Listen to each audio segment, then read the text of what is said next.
Okay, good evening. I've got 7, so I think we'll get started. My name is Ben Proctor. I'm the superintendent of Hesston Schools, and really appreciate you coming out tonight on a cold night. I see some folks who have been here before and some new faces. This evening, we're going to have a number of people present to you. It'll be a very similar group to what you saw on Monday. We're going to try to get through things a little bit quicker. The meeting got pretty long, and part of the process or format that we want to use tonight is if you can hold on to your questions till the end. So if you have a pencil or a paper and you want to write those down, or you want to tell a friend so you don't forget, hang on to those, and we can have any of our presenters answer those questions at the end of the presentation. So we're going to go ahead and kick things off. We're changing the order just a little bit. We're going to have Jim Brenneman and Jerry Miniger come up first. They are members of our Facility Steering Committee, and that committee is the group that was really instrumental in putting our bond project together, so they're going to tell you a little bit about that from their perspective. Before we get started, can I ask a quick question? We're going to save all questions till the end of the event, so if you'll hang on to it, that'd be great. All right, well, thank you, Ben. My name is Jerry Miniger. I'm a 1997 graduate of Hesston High School. I attended Hesston schools from K through 12. I have 2 older brothers who also attended school here in the district, graduated from here. I'm also a father of 3 daughters who have attended school here in the district. 2 of them graduated, and one's currently a 5th grader. So a little bit of context that gives you the perspective that I took as a member of the steering committee. And so fortunately this summer, Ben reached out to me and asked me if I'd like to be a part of the steering committee. As part of this steering committee, at one time I think we had about 50 members total.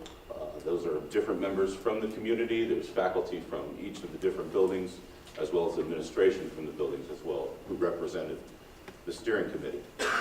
We had an opportunity to review some different plans, and collaboratively what we determined and what we decided in the end, I think a lot of you have probably seen, was to be looking in this bond project, a proposal of a 5 through 12 building. So it'll be a conversion of the high school here, and hopefully all of you guys have seen a lot of that, and that's not what my presentation or my discussion tonight is going to be, is the details of that. It's more of how we got to that, and maybe some of the concerns that some people might have in the community around that. So I'm going to give a perspective as a dad, and when I initially looked at the idea of converting to a 5 through 12, having a 5th grader, I was a little apprehensive, and also being a person who grew up in the community, I'm used to 3 buildings. I'm used to having that elementary, middle to high school transition, and I was a little concerned about the change. But as I had an opportunity to sit in that steering committee and have exposure to the staff, who you guys will hear from this evening, and understand how they're committed to the design of the building, but also how that's going to transition and allow for collaboration from the middle school with high school students. It's going to be better for our faculty in a way. Overall, it's going to be improvement for the district. And I think it's an investment that we're going to be doing for our community. And again, you guys will hear a lot tonight from the faculty, so I don't want to get too far into the details there of how it will benefit. You're going to hear from them. They're the most important people to hear from, not from me. But from the things that they discussed, and hopefully you guys, again, hear it tonight, this can be a huge investment for our kids. It can improve the education that we're providing for our community. We need to maybe not be as adverse to the change, be willing to listen to how this could impact each of the kids that we have.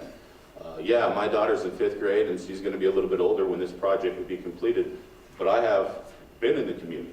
I've stayed here. I've had an investment of not just my kids, hopefully my grandkids will hopefully be around here as well too. So this is a long-term project. It's something that we haven't necessarily done for the middle and high school. We have a great facility over there for the elementary school. We need to make a larger term investment, in my opinion, for our middle and high school kids. So I'm going to pass it over to Jim. I think he's going to talk about some of the numbers. Yeah, so being part of the steering committee was a great opportunity to learn from the people that are here working, living in this area. I think there's about 8 meetings by the people in the district looking at different options, what they'd like as far as overall concepts, improvements that they'd like. Then the steering committee, which included bringing in people from the community and stuff, I think there's 11 more. So we got about 20 total meetings met through that. We're presented about, I think about 4 different options. I think the most expensive was $55 million, probably be 60 by now. And then I think there's one in the 40s, and this one was upper 20s, and ended up at around 33 million. So what a pleasure to work with getting to know our administration and the people that teach here. We got a phenomenal thing going on here. I learned a lot from it. So when I was a part of the steering committee, it came up about going from 3 buildings to 2. I missed a couple of the meetings prior, and I was really the only one that voted to keep 3 buildings. I was like, man, I'm missing something here, and I'm wondering why. So I listened to them, and when I learned how much the middle school was going to be the cost to get it back up to date, do some improvements, I think it was 2 classrooms, a little facelift, and then how much it would cost since we're putting on the wings of the high school, and the difference was around $1 million or $2 million, which is $1.91 a month. Then they started talking about all the synergies that they'll get from that, from the education standpoint. How they can, you start thinking about middle school, high school, now we have 1 kitchen instead of 2, goes to commons areas, libraries, just goes on and on about all those different parts. This is a 5 through 8 building and a 9 through 12 building. So it's not like the classes are intermingled. So it was interesting to learn on all that. One of the big things too that I learned about is natural light. This school has very little natural light back in those classrooms. As we know, teenage suicides went crazy this last 10 years. Natural light's one of the major things. Things keep changing. We don't know exactly what education is going to be in the next 30 years, do we? We had quite an experience the last 3 years that nobody knew. But I think what we also learned is it's very important how important school is when the kids are sitting at home. Education past 12th grade might change more, but what are we going to do with our kids up till 18? We're still going to need schools. So this town is a progressive town. This isn't a Band-Aid town. You don't get 2 international large corporations started in a town this small by just doing, you have to have some progressiveness. I will admit this isn't the cheapest option. I will admit I don't believe 100% in everything.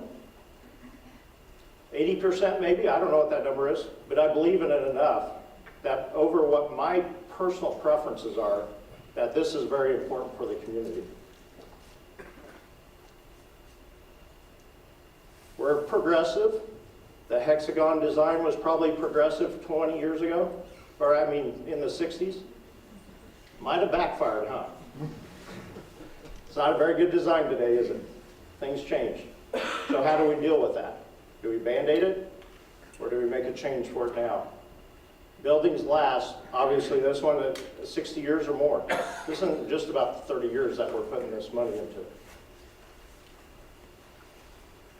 2 things I really think about: retain and recruit. One for the schools, how do we retain our teachers and our administration? We need to be progressive. I look at the recruiting side. As I told on Monday, my son-in-law graduated from K-State in education, and there was very low numbers of graduations. Ben has talked a little bit about how many people are not choosing to go into education anymore. How are they going to come to Hesston over the surrounding towns, or they're picking? How are we going to keep recruiting? We have a really, really good school, but we want to be great. How do we keep doing that? From a town standpoint, how do we retain people in this town? How do we recruit? As I said on Monday, I don't see our entertainment district very strong. This town is built around these schools. These people aren't going to come and buy houses and stuff if we don't have a good school district. I'm not saying we won't have a good school district if we don't do this bond issue, but we're going to have a better school if we will. I believe that. If we choose not to pass this bond issue now, inflation is going really well. Interest rates are at an all-time low. In the last 30 years, interest rates, in the last 30 years, the high was 7%. When we did the school district 20 years ago, is that 5%? Today, we're in the 2s. So if you only want to look at one number and look at $33 million, you're not looking at the whole package. You guys also take in effect the interest. The total mill project 20 years ago was 19 mills. This one is just over 20. But part of that difference is state aid was 25%. Now it's only 15%. So we have an extra 10% we have to pay now. So that's really the difference of the mills between these two school bond issues from 20 years ago. When we were looking at these projects, to drop it 1 mill, we had to, I think, remove over $1.3 million. This school district thrives on more than just education. It thrives on all the extracurricular activities. Fine arts is way behind of facilities. Robotics, you look back there.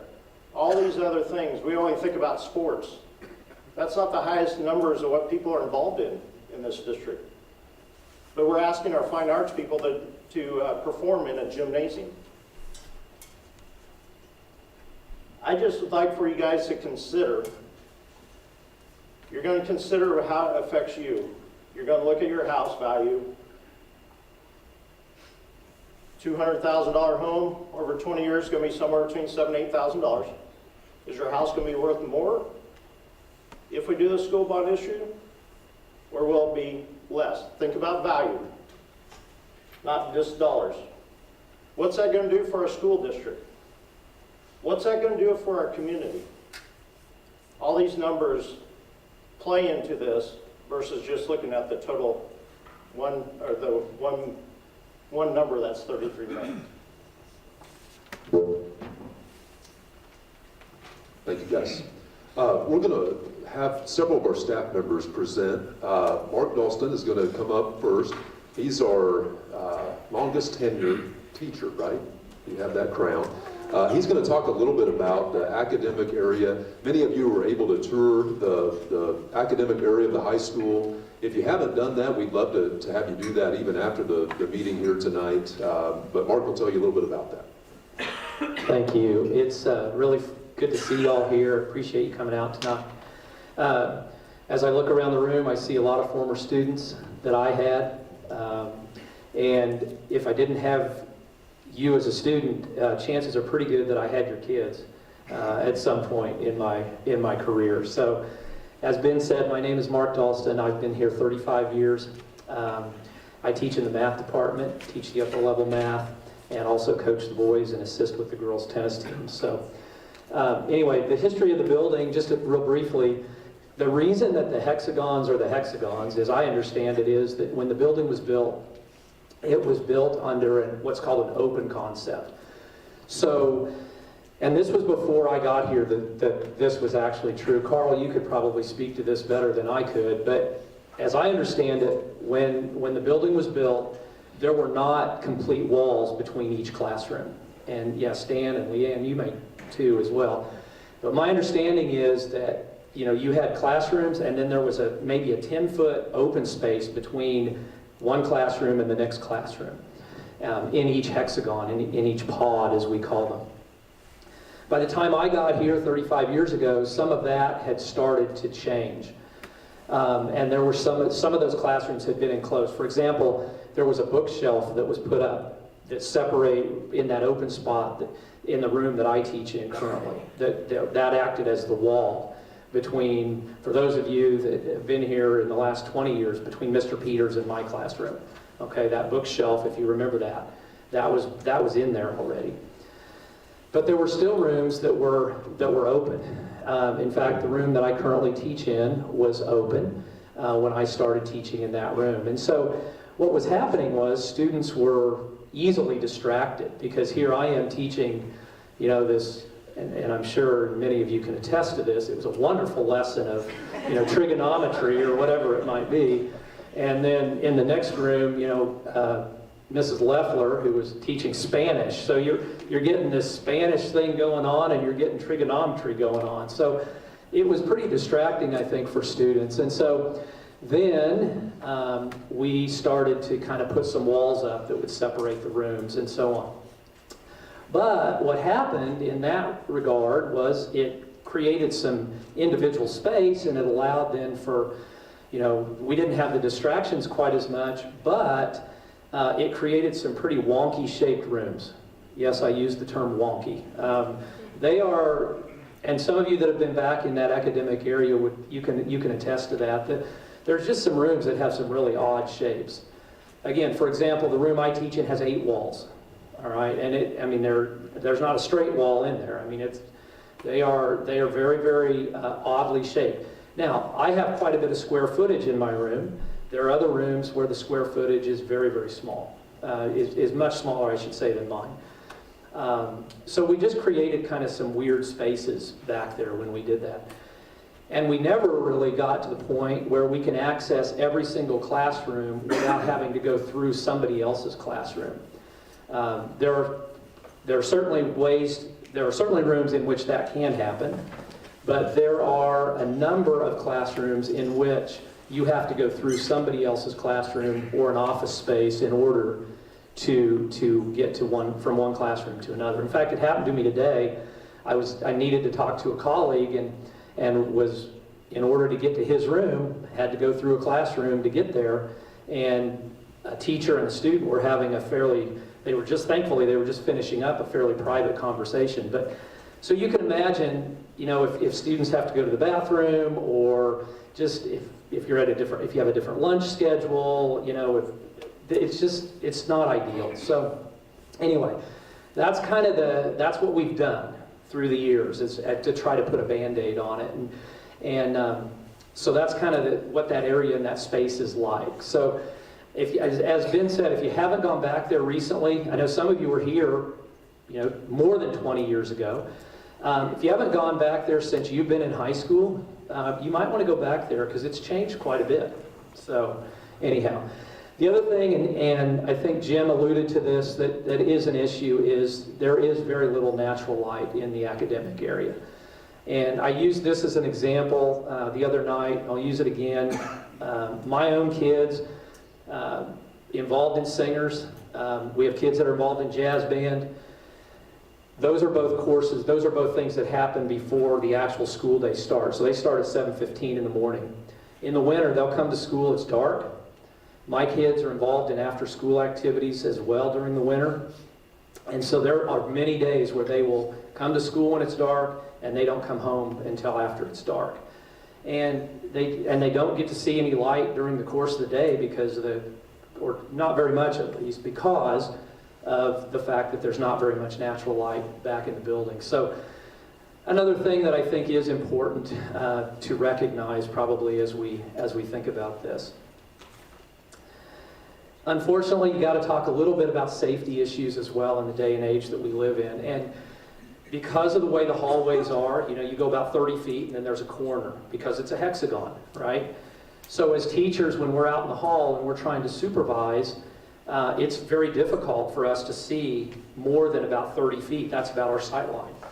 And so, you know, I think, again, this is something that 50 years ago you probably didn't need to acknowledge, but in the day and age that we live in, you know, supervision is important. We need to make sure we're keeping an eye on things, and we need to make sure, and even if it's not anything that's super dangerous, it's just kids being kids, you know, I could be standing outside of my room, and literally 20 feet away, someone could be around the corner and they could be doing something, not necessarily all that bad, but it could be, you know, something, doing some graffiti, or, you know, I don't know, I wouldn't see it.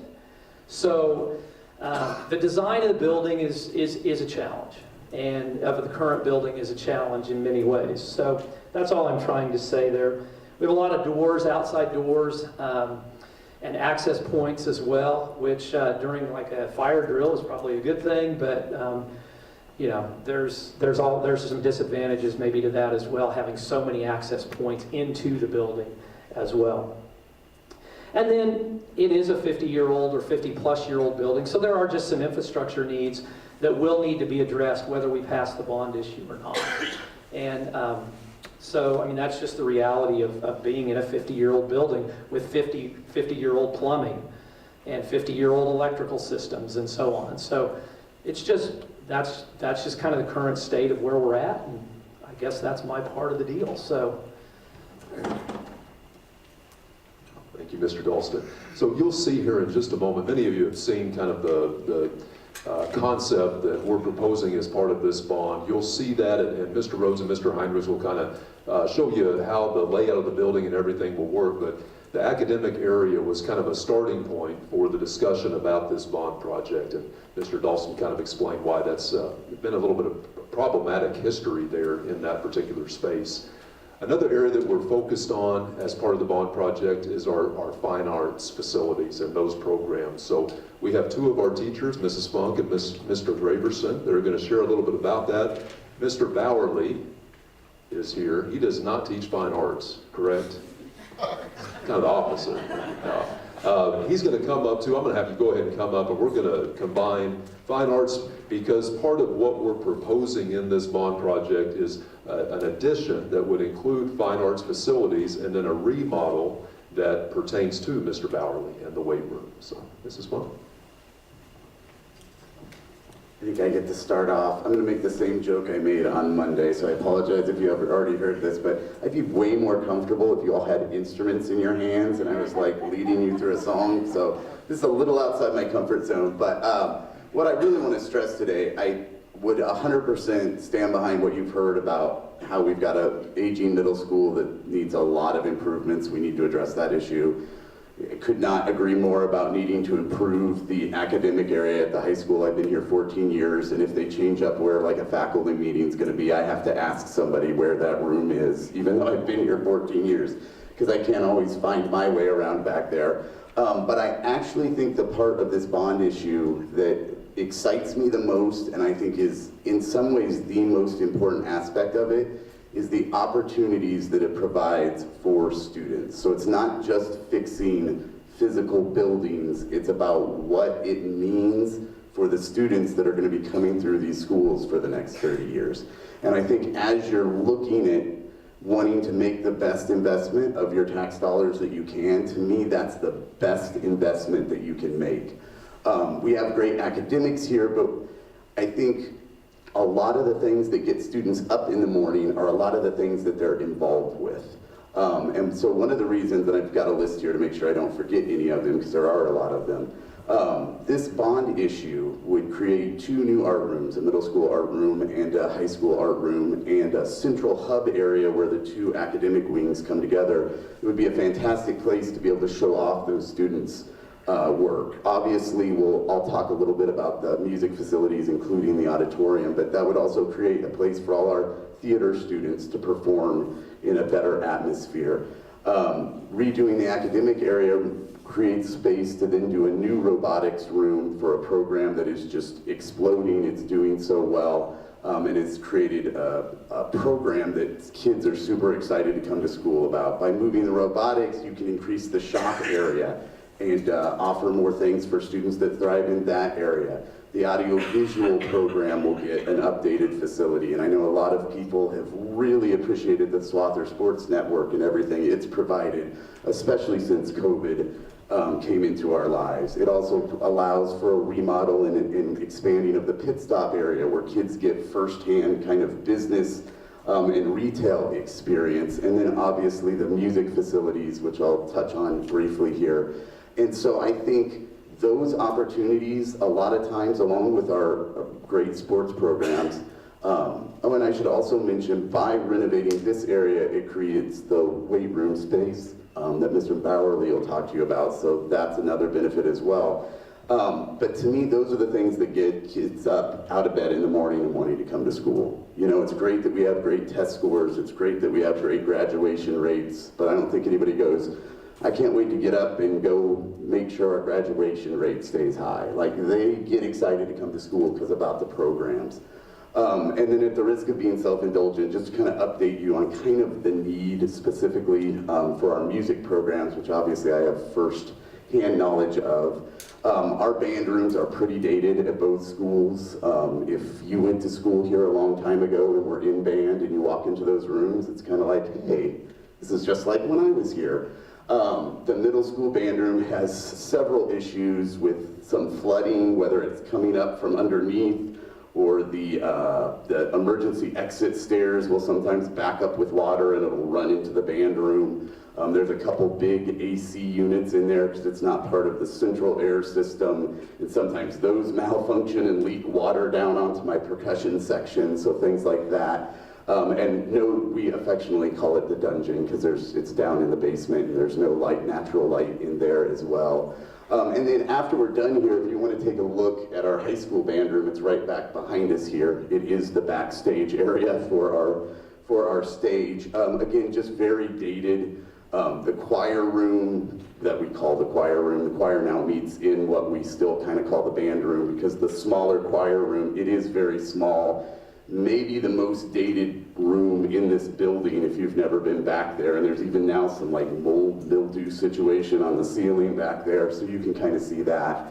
And then I know Mrs. Funk will touch on this more, but the auditorium here that we're in tonight just does not work for our music students. There are almost no performances where we really utilize this facility, because whether it's the groups won't fit on stage, or the audience won't fit in the audience, or even if we could maybe squeeze everybody in the audience, you've got people over here that are looking sideways at the stage, and then if you've got risers up there that are looking at the backs of kids, or if it's the band, then they're sitting right next to like a trombone on the end, and they're only hearing trombone all night long. So it's just goofy. It's not big enough, and it doesn't work. And I made the comparison on Monday.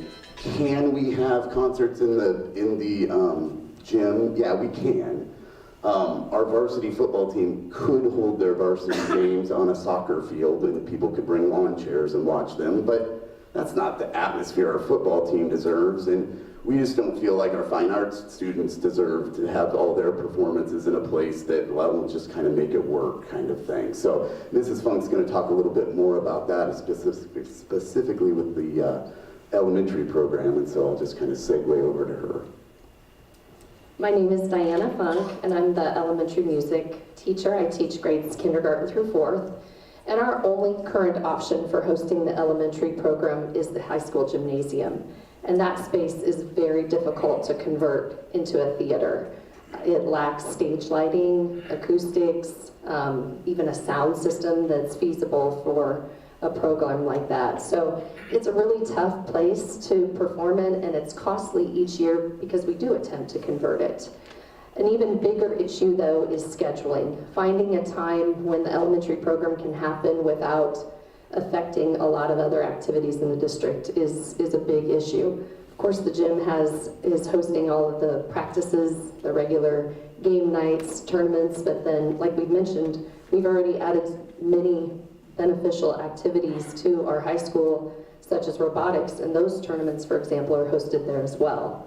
So it's difficult to find a time, and it causes just a lot of unnecessary tension among music educators and coaches and so forth.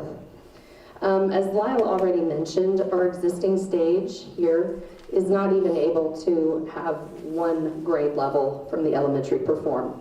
Last year we had COVID, so we weren't able to have our kindergarten through 4th grade concerts, but I still wanted to do something special for our 4th graders. And we looked at just putting risers on stage for 70 to 75 students, and we were going to have to curve the risers in such a way that, as Lyle already mentioned, the side wings would not be able to see the kids. We thought about building out on the stage or adding platforms, and it just wasn't going to work. And then we were going to have to limit the number of guests that a student can come. And as far as I know, grandparents really want to come to these programs, and so I didn't want to have to do that. At that point, we went and looked other places in the community, other venues, churches, Hesston College, and still for hosting a large group of elementary students, it just wasn't going to be possible. And the weather here in Kansas just doesn't leave you a lot of options for outdoor activities either. We did end up doing an outdoor program, but it wasn't easy. I feel like it's not unique for a school district to have an auditorium.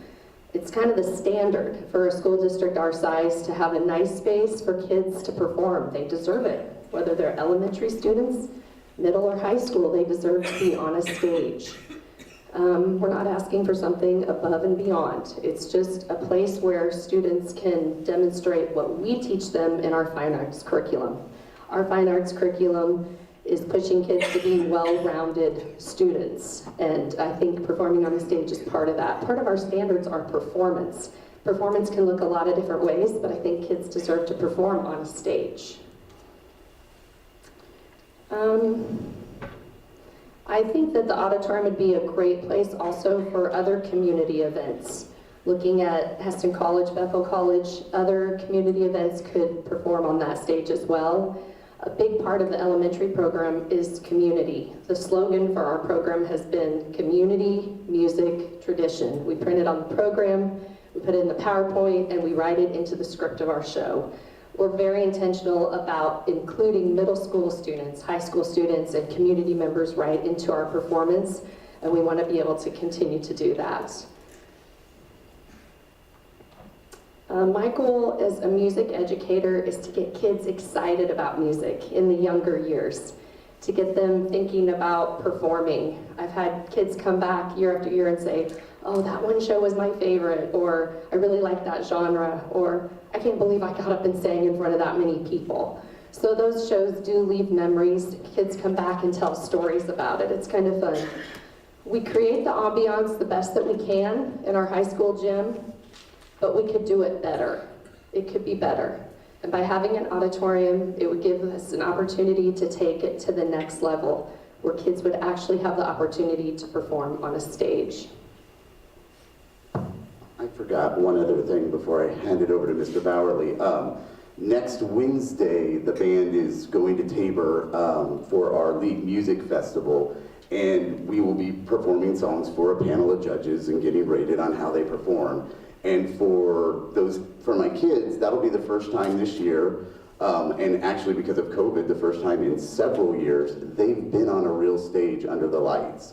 So as opposed to the other schools that might be going before us or after us, where it's like, oh, this is normal. This is a normal atmosphere where we perform on a stage under the lights. For our kids, you know, it kind of puts them at a competitive disadvantage, because suddenly it's like, whoa, this feels like a little more of a big deal kind of thing. So I just feel like this is such a great community, and if there's people looking at where they want to settle and raise their kids, I feel like we want to offer proper facilities for any interests that kids might have, so that parents don't feel like they need to go to a Goddard or an Andover or something like that to get those opportunities. You know, I think we should be able to offer those kinds of experiences for our students right here. So. One more thing. I forgot to mention how I would actually do performances in a new auditorium at the sizes we're looking at. I would do probably programs with 2 to 3 grade levels. So a kindergarten first, second, or second, third, fourth. I wouldn't be able to do the K-4 program that we're used to, but I just wanted to be able to explain that.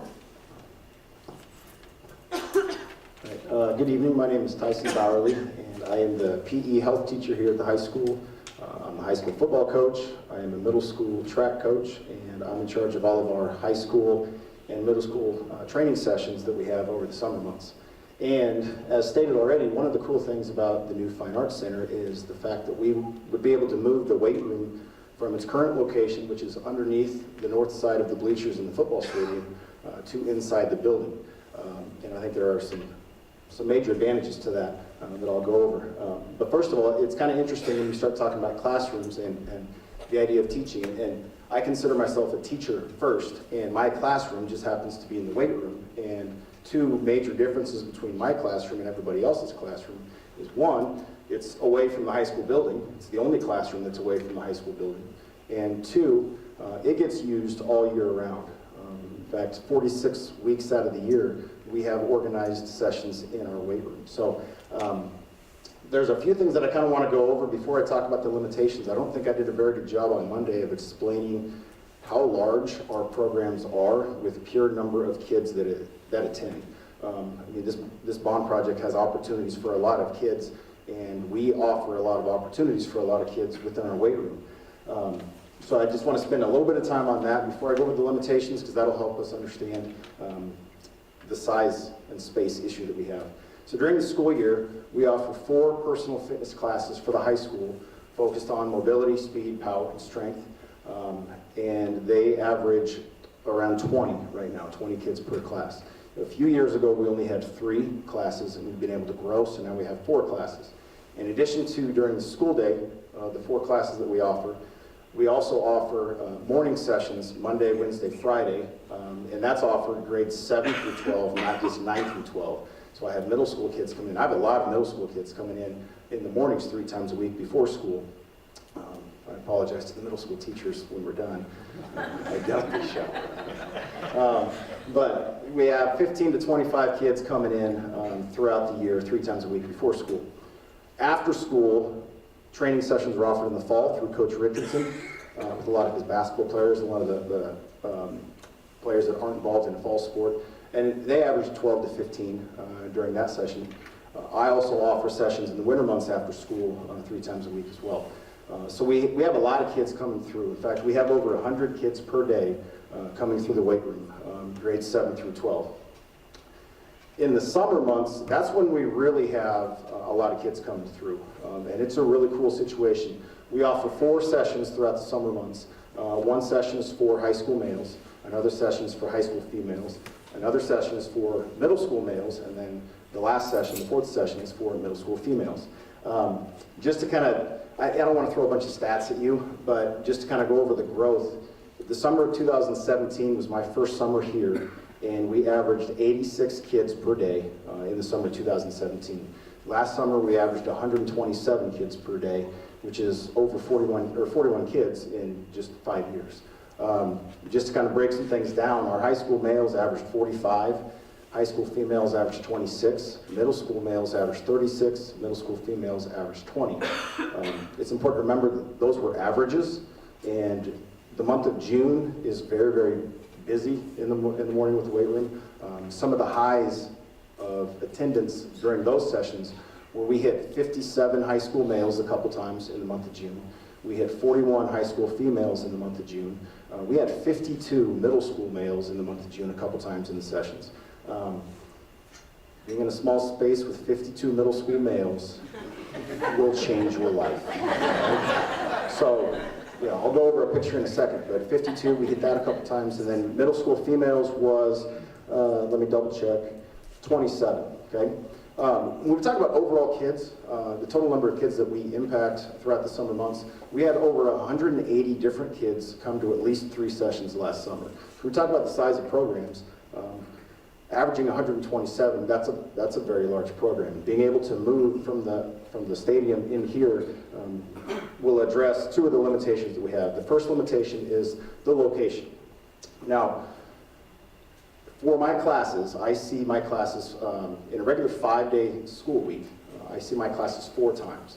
And to transition out to the weight room and then back in here to the locker rooms is around 4.5 to 5 minutes each day. It doesn't sound like a whole lot of time, but when you take that 5 minutes 4 times a week, and then you take that across an entire semester, I lose 4.5 to 5.5 hours of class time just because we have to walk back to the weight room. I mean, I think math teachers and science teachers would argue that, you know, if something's happening that you're losing 4.5 hours, 5.5 hours of class time, we need to do something to fix that. I would argue that as well. Another thing to remember is we're not always in the weight room during class. You know, right now the weight room is right next to the track, and we utilize that thing like crazy every day in the summer when it's nice. Well, during the school year, it's nice 2 months out of the year. And so we could walk back in here, would be an option. We could just get tough and do it outside anyway, you know. There's a lot of different things that we do within our strength training program and Swallow Strength program that isn't just the weight room, and some of those locations are back in the building and whatnot. Yeah, I guess part of the message with the location being an issue was, you know, well, these high school kids, they're just not very tough, and it just sounds like they're whining. It's like, that's the furthest thing from the truth. It's not that we have to walk outside. I mean, the last 3 days have been awful, weather-wise, and 80 kids in a class, 3 days in a row. I didn't have one single complaint the last 3 days. They talked about how it was cold, yeah, but nobody complained that, oh, we gotta walk outside. It's not the issue. It's the issue of time that we're losing, that we could be doing something very beneficial for the rest of for these kids. So that's the first limitation, is the location. Maybe I shouldn't say this, but you know what, we can manage that. We can figure ways how to maximize our time and use that as best we can. But the second limitation of space, we're running into issues. Let me see if I can get this to work.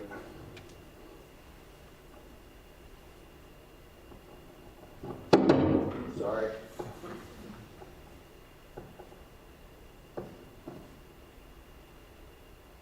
Bill. Okay.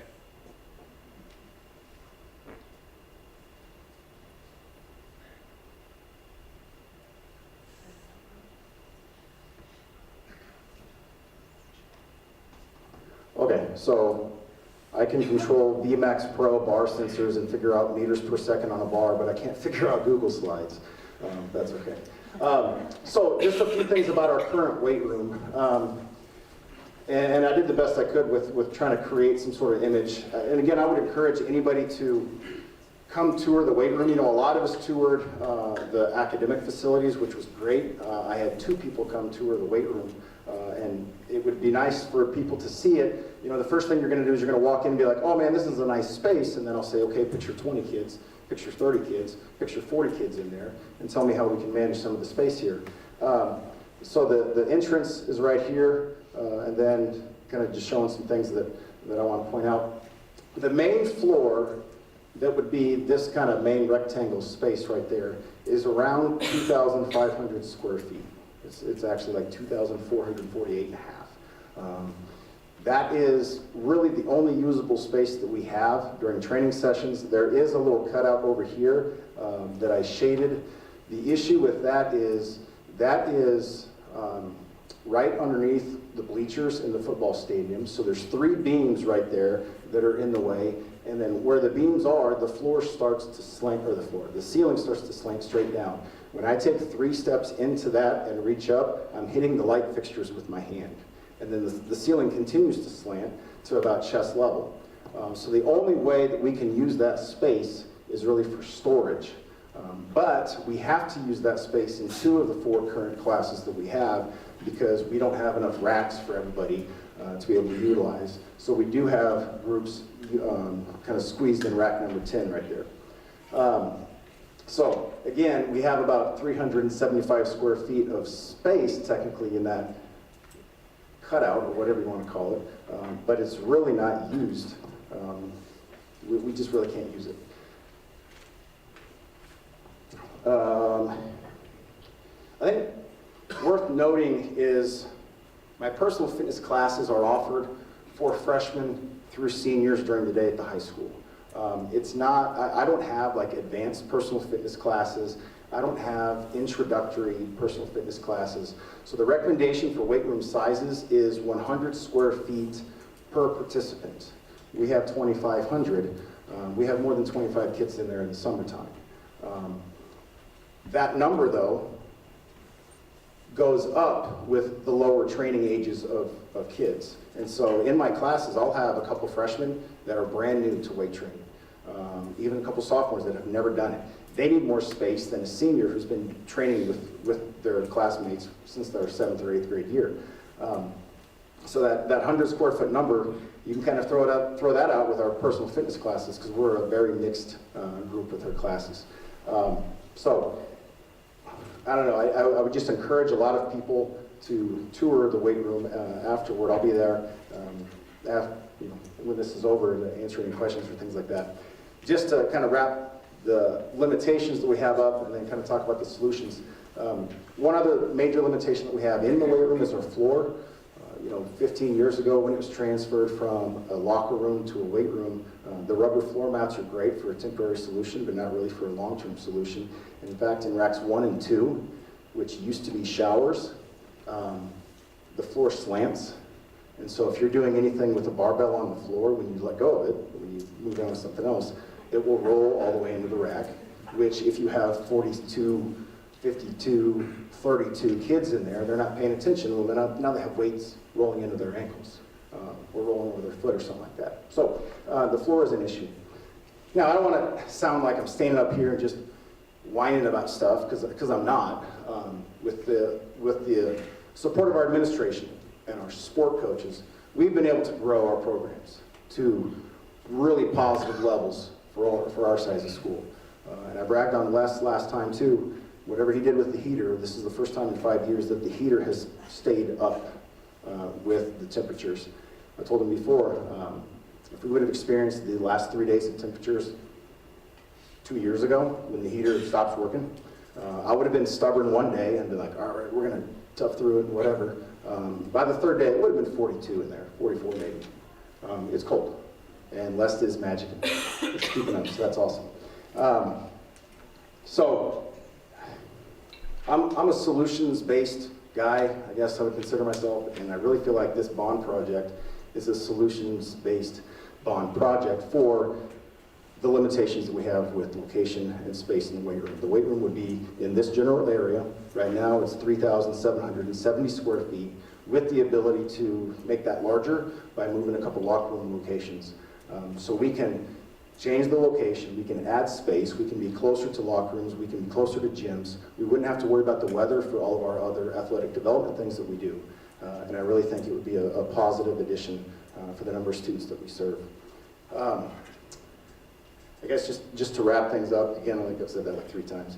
I remember a conversation that we were having in the steering committee meeting. It was about 3 weeks ago, and Mr. Proctor was kind of addressing the group after we made some pretty big decisions about the whole project. And he stood up and he said, Hesston right now, our school district is one of the top in the state. And he kind of pointed at the blueprints and he said, with these plans in place, I really believe we could go from one of the top school districts in the state to the top school district in the state. At that point, I got goosebumps and I was ready to run through walls and start this project myself. But I really believe that the investment will have the quality returns that will make him right. Thank you.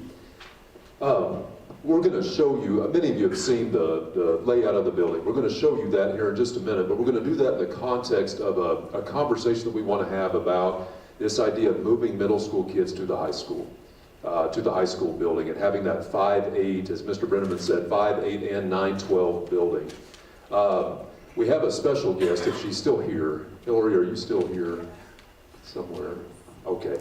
We invited Mrs. Hecox from Mound Ridge to come and share a little bit about her experience there, because you guys have a 412 building, correct?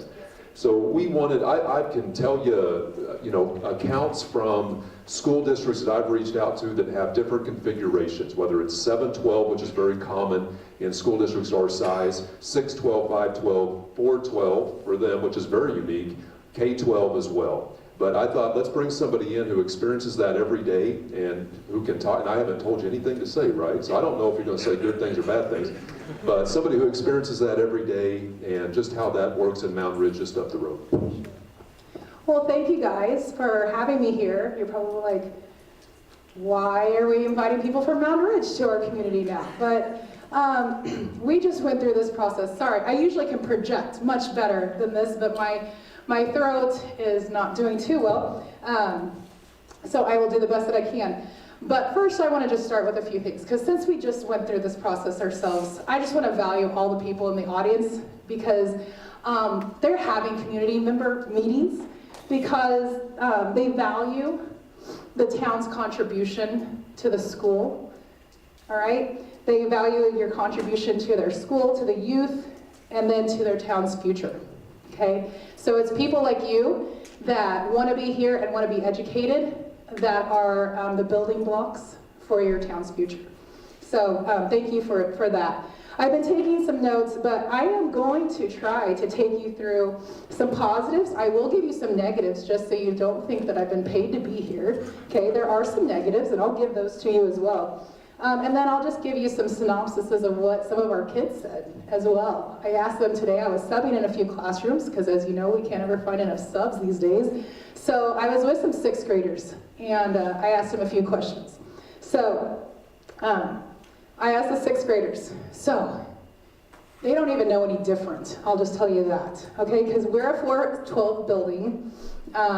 Just to give you some size differences, I asked Ben what your guys' sizes are, and 5 through 8 here is 286. We have about 175, okay? So a little bigger. And then your 9 through 12 is 260 kids, and ours is about 120. So my whole building is probably about the size of your middle school, so I'll give you that. But we were a 512 building when I first came to Mountain Ridge, all right? And we moved to a 412 building, admittedly just because of size and bringing in pre-K to our district. So when we brought pre-K in, something had to leave the elementary. We actually thought about putting pre-K with our middle school and high school students because of all the advantages of having our high schoolers actually in those classrooms helping, but we didn't have the structures for it to do it at the time. So they kicked 4th grade out of the elementary, and it came over to our building. Okay, and so 4th grade is now a part of our middle school, high school. I still call them, those are our words for them, we have the bigs, the middles, and the littles, because they do look a lot different, all right? Your bigs are your 9-12s, your middles are your 6-8, and your littles are 4 and 5. And that's what they are, guys. I'm not here to lie to you. They look completely different, all right? When I want my hugs and my happy days, I go to 4 and 5, okay? Miss Hecox, okay? Hugs and happiness, right? If I want to throw some sarcastic comments around and battle it out and maybe do a TikTok dance, I'm going to my 6th, 7th, and 8th graders. If I want to be ignored and trying to start a conversation in the hallway, okay, I go to my high schoolers, all right? So I get it all in the course of a day, and that's the beautiful thing for me. But the beautiful thing for our district is that the kids get it all day long too. So our bigs are being our role models for our littles and for our middles, and I'm going to give you some positives and negatives of that. But first, let me go back to my 6th graders. We were sitting in science class, and I was like, okay guys, so what is it like in the hallways with the high schoolers? Because our 6th, 7th, and 8th actually transition like our high schoolers do. They use our shared staff for their exploratories. They go to PE, they go to band, they go to choir, and then we have exploratories like facts and business and woodworking and ag and art that they go to. So they get to go in the hallways with the bigs. And I was like, what is it like in the hallways? And here were their comments. They say hello to us. That's not bad. I get high fives. They get high fives. My brother's friends are always nice to me in the halls. And then one kid, they don't even know we're there. So I go, well, is there any negatives? Anyone mean to you? You can tell me, because they know that I like to go yell at the bigs if they're mean to the littles, right? So, anyone mean to you? My sister. Okay, well, you let them be together at home in your own house, so I think they can be together at school. So, all right, positives and negatives. I'll just start with the negatives because that's what everybody's thinking. Or not, I shouldn't even say that. I apologize. I might have been brought here under that maybe assumption that that's the part I was going to talk to. But here is our negatives, because we do have a couple. They do require a very similar schedule, okay, that your administration might not be ready for, okay, that they would need to plan for. When I want to do something fun with the high schoolers, and the middle school just shouldn't be a part of it, I got to find something for them to do because it affects every teacher, because we have shared staff.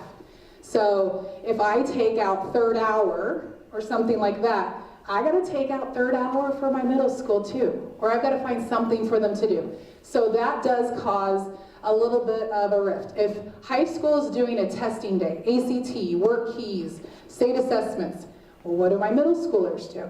Okay, we've got to do something with them. So we have to get creative and create a schedule. So there is some of those things that you got to think about. All right. We just hired 2 interventionists, a reading and a math interventionist for our middle school. There is like not enough time in the day, right? So we're like, what can we do? Well, everything is bound back to that schedule, right? The things that we want to do for the middle school to get good reading and math intervention into them, I've got to find, what am I going to make my high schoolers do during that time, right? Because they have to have something to do too, because their first and second hours can't get all wish-washed. I don't know, I'm making up words too. I must be an educator, wish-washed. The schedules have to align, okay? Is that a deal breaker?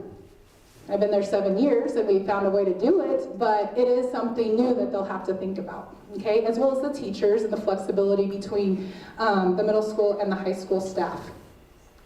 Parking lots. We have high school drivers around littler kids, right? And so that is a fear factor of mine, but a great deal of responsibility and great conversations for our high school drivers, okay? So it is a negative, but it's something that leads to character and good conversations for helping our high school drivers.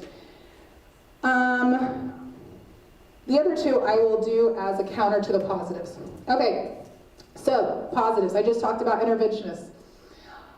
There's never enough hands in a school. Those seniors, those juniors, I even have a sophomore, are extra hands, ears, and mouths in my classrooms in the middle school and the 4th and 5th grade classrooms for intervention.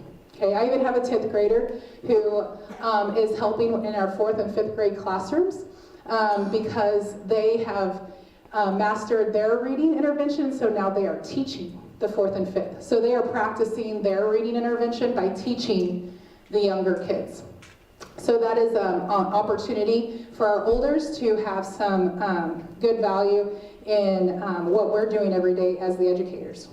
Big brothers, big sisters. Okay, I use that term because it brings to mind what I'm getting at. I have a 12th grader who goes and shoots baskets with a 7th grader who doesn't always do well socially with his peers, but this 12th grader is very well known around the school, and so brings value to him knowing that not all kids are mean, right? And so it started that conversation.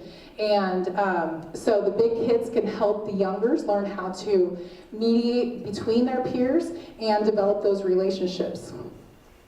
Art mentors. We don't have a K-12 art program, but we have a really awesome art teacher who wants to be in all the classrooms, but she cannot be everywhere for everyone. So we have our high school art students that during seminar time can bring art to our 4th and 5th grade classrooms. Shared staff. I don't know all the details of your bond, but I believe firmly that our middle school students get a really great, well-rounded education because they have access to our high school elective staff. So you can probably only put 1 ag shop in. You can probably only have 1 woodworking shop or 1 kitchen for the FACS program, or so many lab stations for your video and technical audio programs. I heard the robotics and the video and audio clubs and classes. By having those all under 1 roof, you can now expand and push those into your middle school students' curriculum And now those students are getting opportunities your high schoolers are going to get, and they're just developing that interest level at a younger age. And so you're utilizing your staff even more effectively because they're able to hit more students. Transitions, okay? I think you talked about transitioning between 3 buildings, and that was just the normal thing. The only piece of stats that I can give you is that educationally, transitions are not good for our students. Transitions are not good for the students. It's a new experience that creates anxiety and angst of what's next and what's to come, new staff, new peers, new schedules and roles within the building, and that is reduced. Our 4th graders, I am their principal for the next 9 years. That wouldn't be the case necessarily here, but the more that they can get into rhythm with what the expectations and the role of the school is, the more that they, those systems can be completed for your kids, because a lot of kids actually crave consistency. And so if they're changing every 3 to 4 years, although it doesn't seem like a lot, actually even taking one of those transitions out can be huge for some of your kids. So, you know, we have our 8th graders roll right into high school. Most of our, they've had half of their teachers for their 6th, 7th, and 8th grade years. I don't know about you, but we are constantly looking at making sure every single one of our students has an adult in their life in the school system that they can trust and go to. And that won't change for your kid over the next 8 years for you guys, 5th through 12th. They can find that person in that building that they trust. And even when your kid is eventually a 10th grader, they might go back to that 5th grade teacher or that 6th grade teacher that they had, that they have those loving memories of, that they can trust and share anything that is a problem or celebrate with them and all of those good things. All right. Lastly, I'll go back to the shared staff. I'll give you an example, and I bet you have some kids like this because when you were talking about test scores, you guys are the district that I always compare our test scores to. You're not in our class, we're smaller than you, but you guys do set the standard for the area, okay? And we're constantly wanting to beat you, I'm not gonna lie, okay? And get our scores just as high, if not higher. We're 8 miles away. We are in competition for students, families, and business every day. So I hope that you value me being here in support of your bond issue, because I have lost some students to Hesston. All right, you guys have a lot to offer that we can't even give up the road.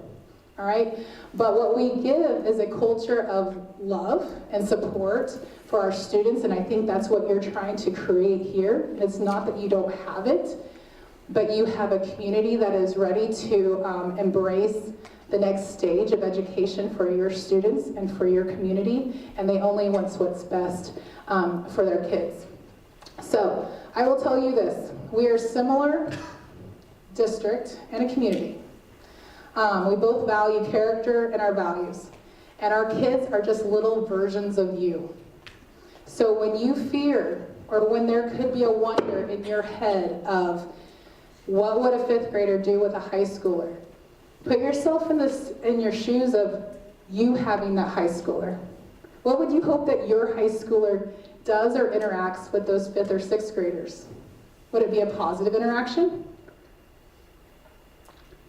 Would your own high schooler, would your 10th, 11th, or 12th grader, how would you raise them to interact with those 5th, 6th, 7th graders? Because that's what they're going to do. They're not going to do all the things that you worry about. They're going to do all the things that you teach them to do. They're going to do all the things that you value in your home and show them with your character in your household. That's what I've seen in my building. That's what I can share with you. I don't have any scary stories, I'm sorry, for how my kids interact. Are they all angels? Absolutely not. Absolutely not. They are not. They are just like your kiddos. They're ornery, they're obnoxious, they're loud, okay? And if nothing else, my high schoolers help me yell at the little ones in the hallway to quit running, to quit being loud, right? They're extra adults in the building, and that's what they turn into. They turn into adults in the building because that's how we treat them. We treat them as the people that we want them to be and the people that we want them to be around our littles. So I hope that if you have any questions that you ask. I will tell you anything that you want. I do have plenty of time if you have questions. I think we're waiting for the end to have questions. So I'll stick around for that. But I look forward to hearing in April how you guys do. I'm excited for your community as the town just down the way that just got updated. Oh, shoot, I skipped over this one. And I waited for the end on purpose because I do know how much this means to you guys in your town. Like I said, we're 4th and 5th, as is our littles, okay? School spirit, all right? Nothing is better than watching you build the hype and the school spirit from 4th on. Getting those pep assemblies together, getting the bigs with the middles with the littles, and those 4th and 5th are cheering with those cheerleaders, and they're getting the crowd going, and they're setting the precedence for what everybody else should be doing. But you are setting your expectations and your precedent at a very young age for how you want to build little swathers, okay? So, sorry, I did want to put that one in there because that is the coolest one to watch. So, like I said, Hillary Hecox, if you have any questions afterwards, hopefully I answered a few questions and I didn't offend anyone through the process because that is not my intent whatsoever. I'm just here to share the stories and be here for you guys. Okay, thank you, Hillary. I emailed her yesterday, said, can you come tomorrow? And she said, absolutely. So, really appreciate it. We have 3 of our little angels, right? Katie and Max and Jace are going to come and share a little bit from a student perspective, just how they envision having younger kids in the building as 3 of our senior students. Thank you. Hey guys, my name is Max Warner. I'm a senior here at Hesston High, and I'm here with Katie and Jace to kind of explain, like Mr. Proctor said, our high school opinion, I guess, or what we kind of think would go on from a high school's perspective with a building with middle schoolers and high schoolers under the same building.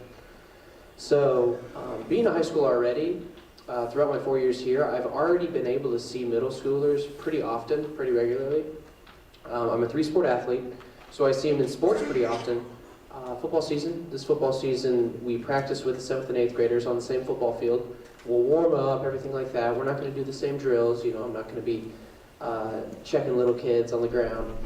But it really does definitely give the older guys who are already challenged to be leaders on the football team, it gives them coaching opportunities to help out little kids, little 7th graders. And you kind of set that standard while at the same time those little kids are understanding what it's like to be a high schooler and kind of seeing where that bar is set and kind of you're playing with your idols and getting to see them play. Now in basketball, we don't practice on the same court or anything, but I do see a lot of middle schoolers show out to every single game. They have a lot of support, and even seen in the high school, like in the locker room, the guys are always saying, hey, did you see all the middle schoolers show out to the game? There really is a mutual respect there between the two, and I can tell you that the high schoolers definitely appreciate what the middle schoolers do, and as well, high schoolers will also show up to some of the middle school games when they have the time and everything. And same thing for track. We'll practice on the same track, and it's kind of that same thing in football. You're getting to see, as a high schooler, you're getting to see little kids and seeing what they do. I've actually, before I ran track, junior year was the first year I ran track, and before I ran track, I had no interest in, anything running, and I didn't even understand times or anything. But now I'm looking at like these 7th graders and 8th graders are running 800. I was like, man, they're getting good times, and you're telling them that and everything. And I really hope it makes the 7th and 8th graders' days, but they're also getting to run and see the studs of high school and their idols and look up. Not me.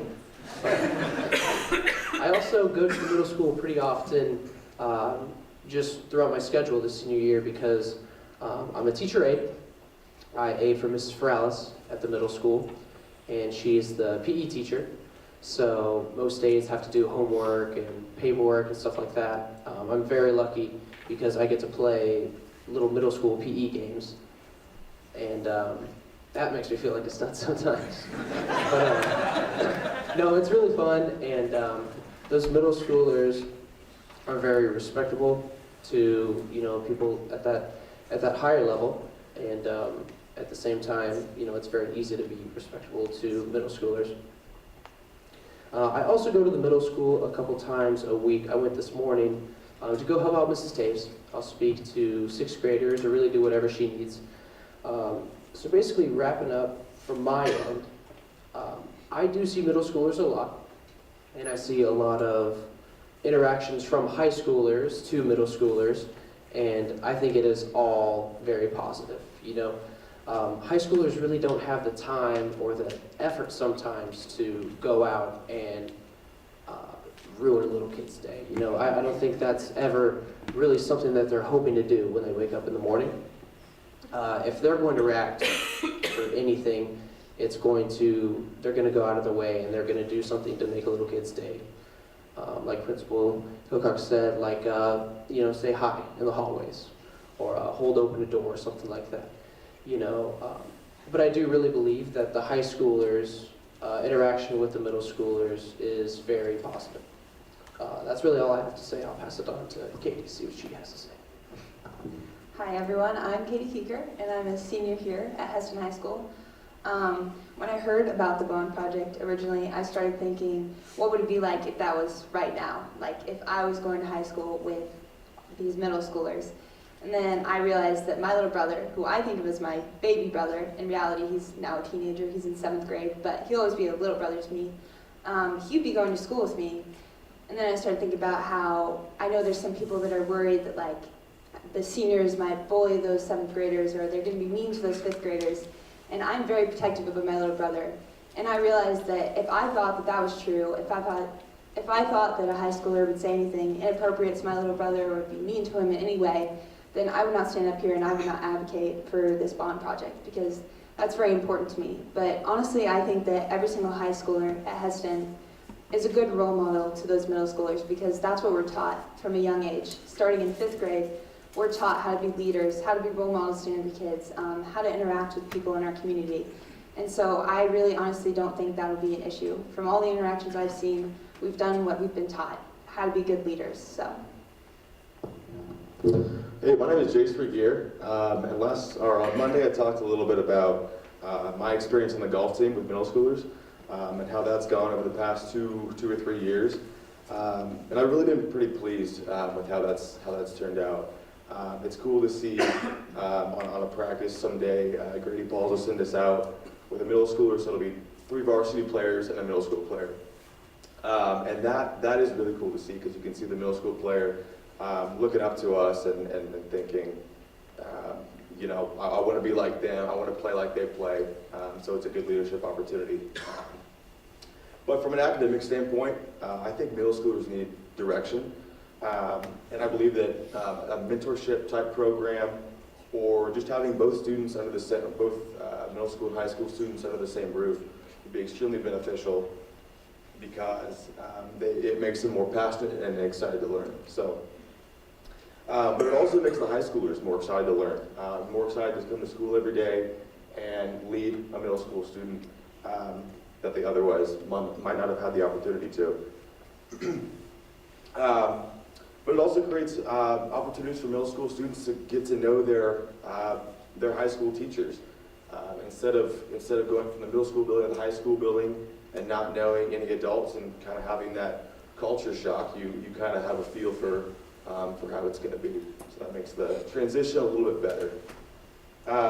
And I think overall the general consensus and the general perspective on how the public sees the interaction between middle school and high school students is typically misunderstood. I think it's generally a great leadership opportunity. And I think if we embrace it and put them both in the same facility, it can be extremely beneficial for both students and faculty.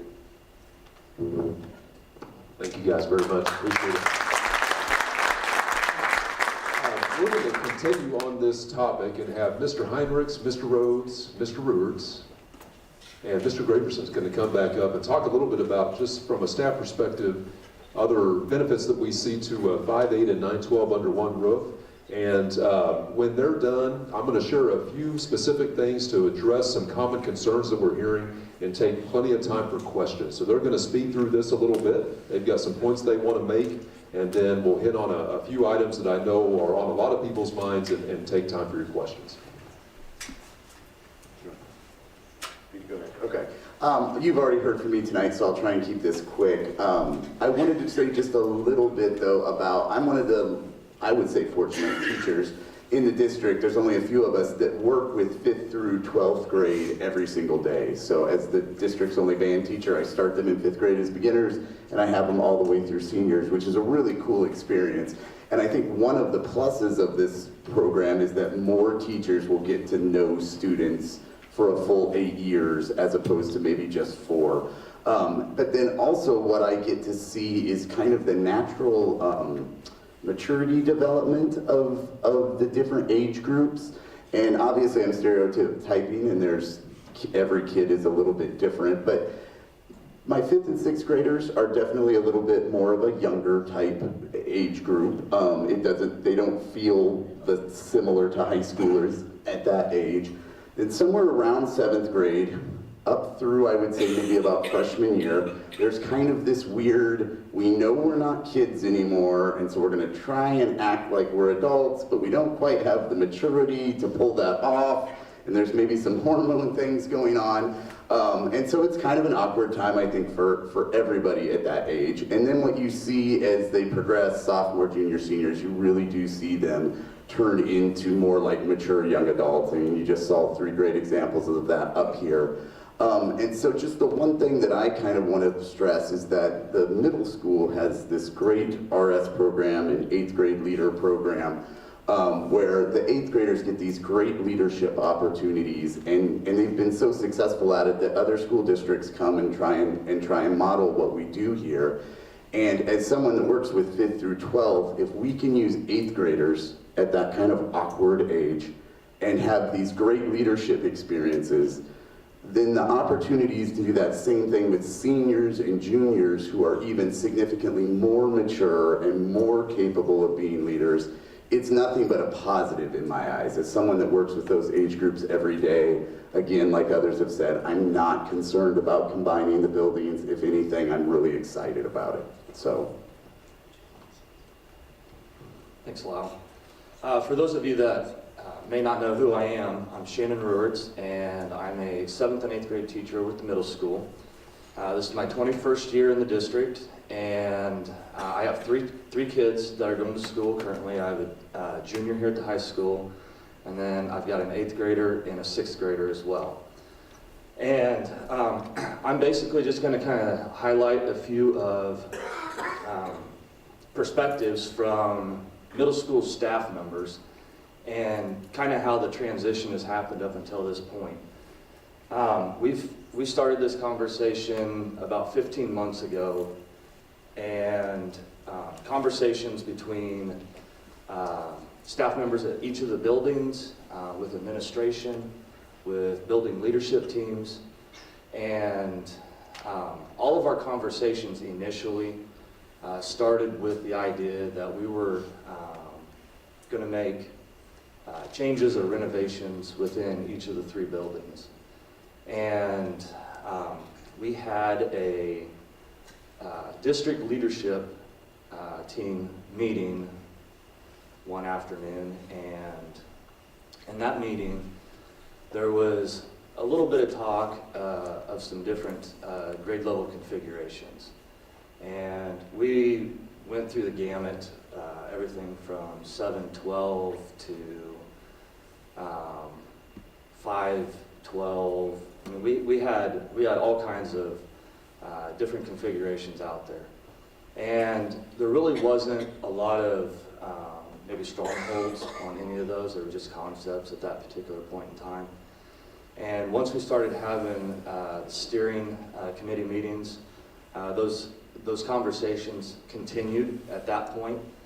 And probably one of the first meetings when the idea of a 512 concept came up, I did not feel like there was maybe a lot of support for that initially until we really started to kind of talk through what some of the benefits could be, what some of the potential opportunities could be for both middle school and high school students and staff members.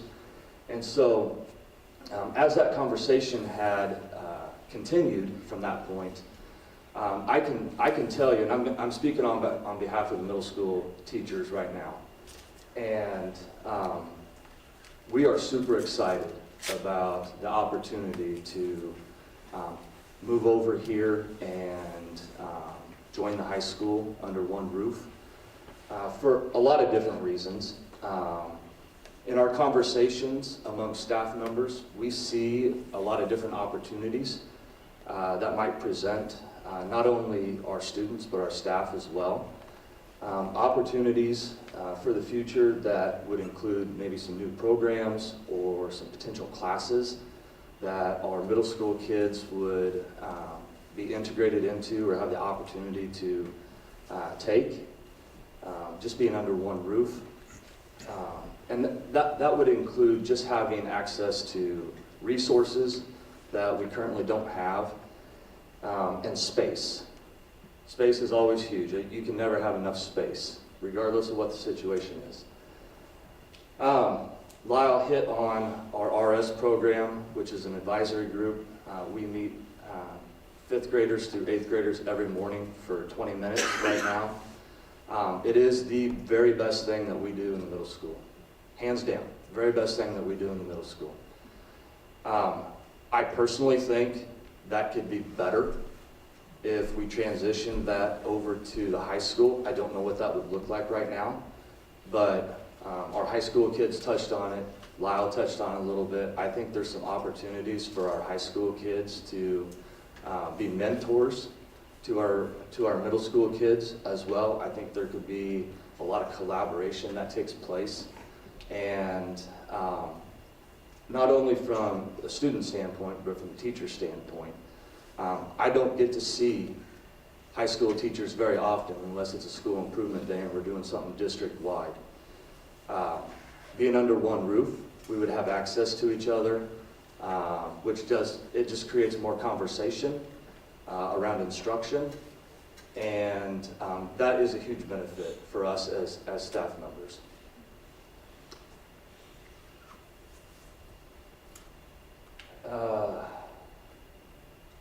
Couple things that I added from Monday night and these are a little on the selfish side for me, but you know, we had 3 students that I've had in class that came up and kind of spoke on a high school perspective. And you know, once those kids leave 8th grade, I honestly don't get to see them very often unless they're involved in an activity that my kids are involved in, or I go to an activity that they're participating in, or I'm coaching them. I'll be honest, I don't get to see Jace very often. I don't get to see Katie very often unless it's at a basketball game. And I think by being under one roof, that does give staff members an opportunity to continue to foster those relationships that we built over at the middle school for 4 years. We might not see them every day, but we would definitely see them on a more consistent basis than what we currently do with 3 buildings.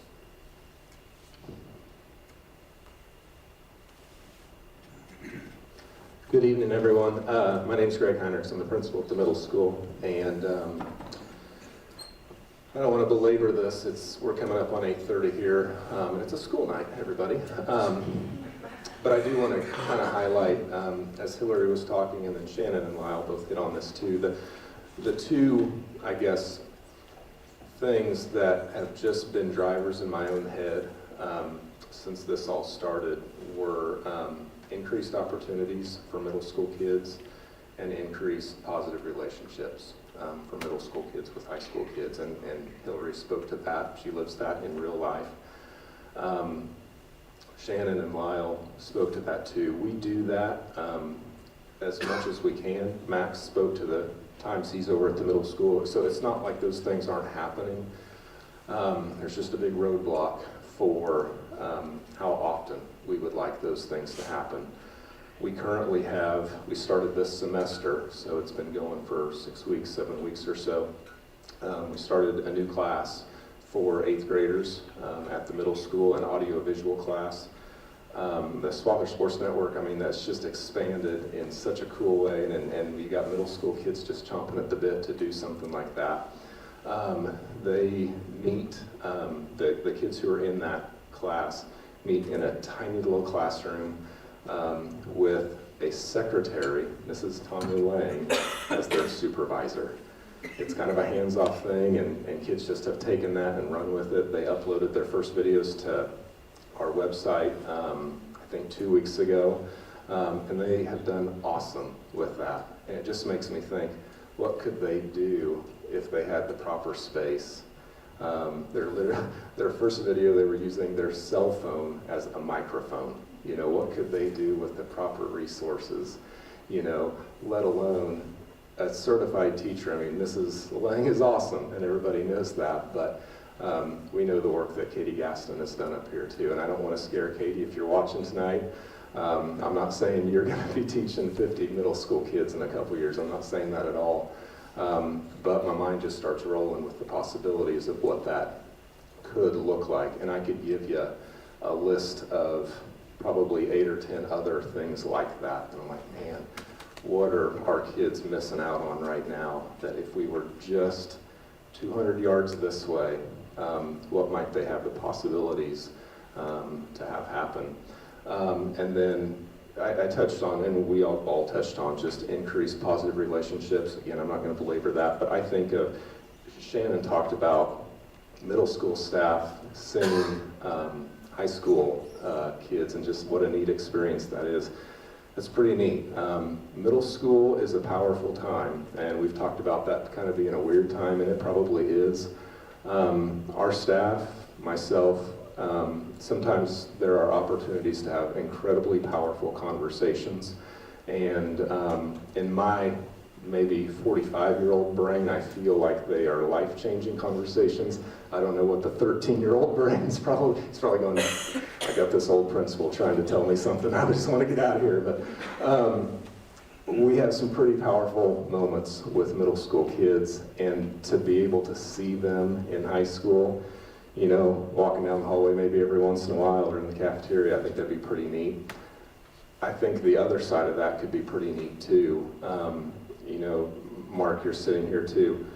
What a fantastic experience for middle school kids to get to know Mr. Dalston before they get to high school. You know, and they're not going to know him as they might when they're in his classes, but we get to say hi to him, and hey, I'm into tennis. Hey, let's talk tennis for 30 seconds. It's a pretty cool opportunity that doesn't happen very often right now, and so for that to for us to get to a point where we can increase those things, I think it'd be really neat. Let me shift gears here just a little bit. We know from the very start, even internally in our conversations with the steering committee, we've talked a lot about how there are certainly supervised, instructional, intentional times when we would want high school kids and middle school kids to be together. We know there are times to keep them separate. Is that right, Hillary? Like, you got to keep them separate too, right? Okay. That's kind of what we've always kind of been thinking too. And let me maybe just walk you through, maybe it makes the most sense to kind of walk you through what a day might look like in how my mind would work, is just how we would supervise that. And I think Ty's going to maybe talk to the same thing from a high school perspective too.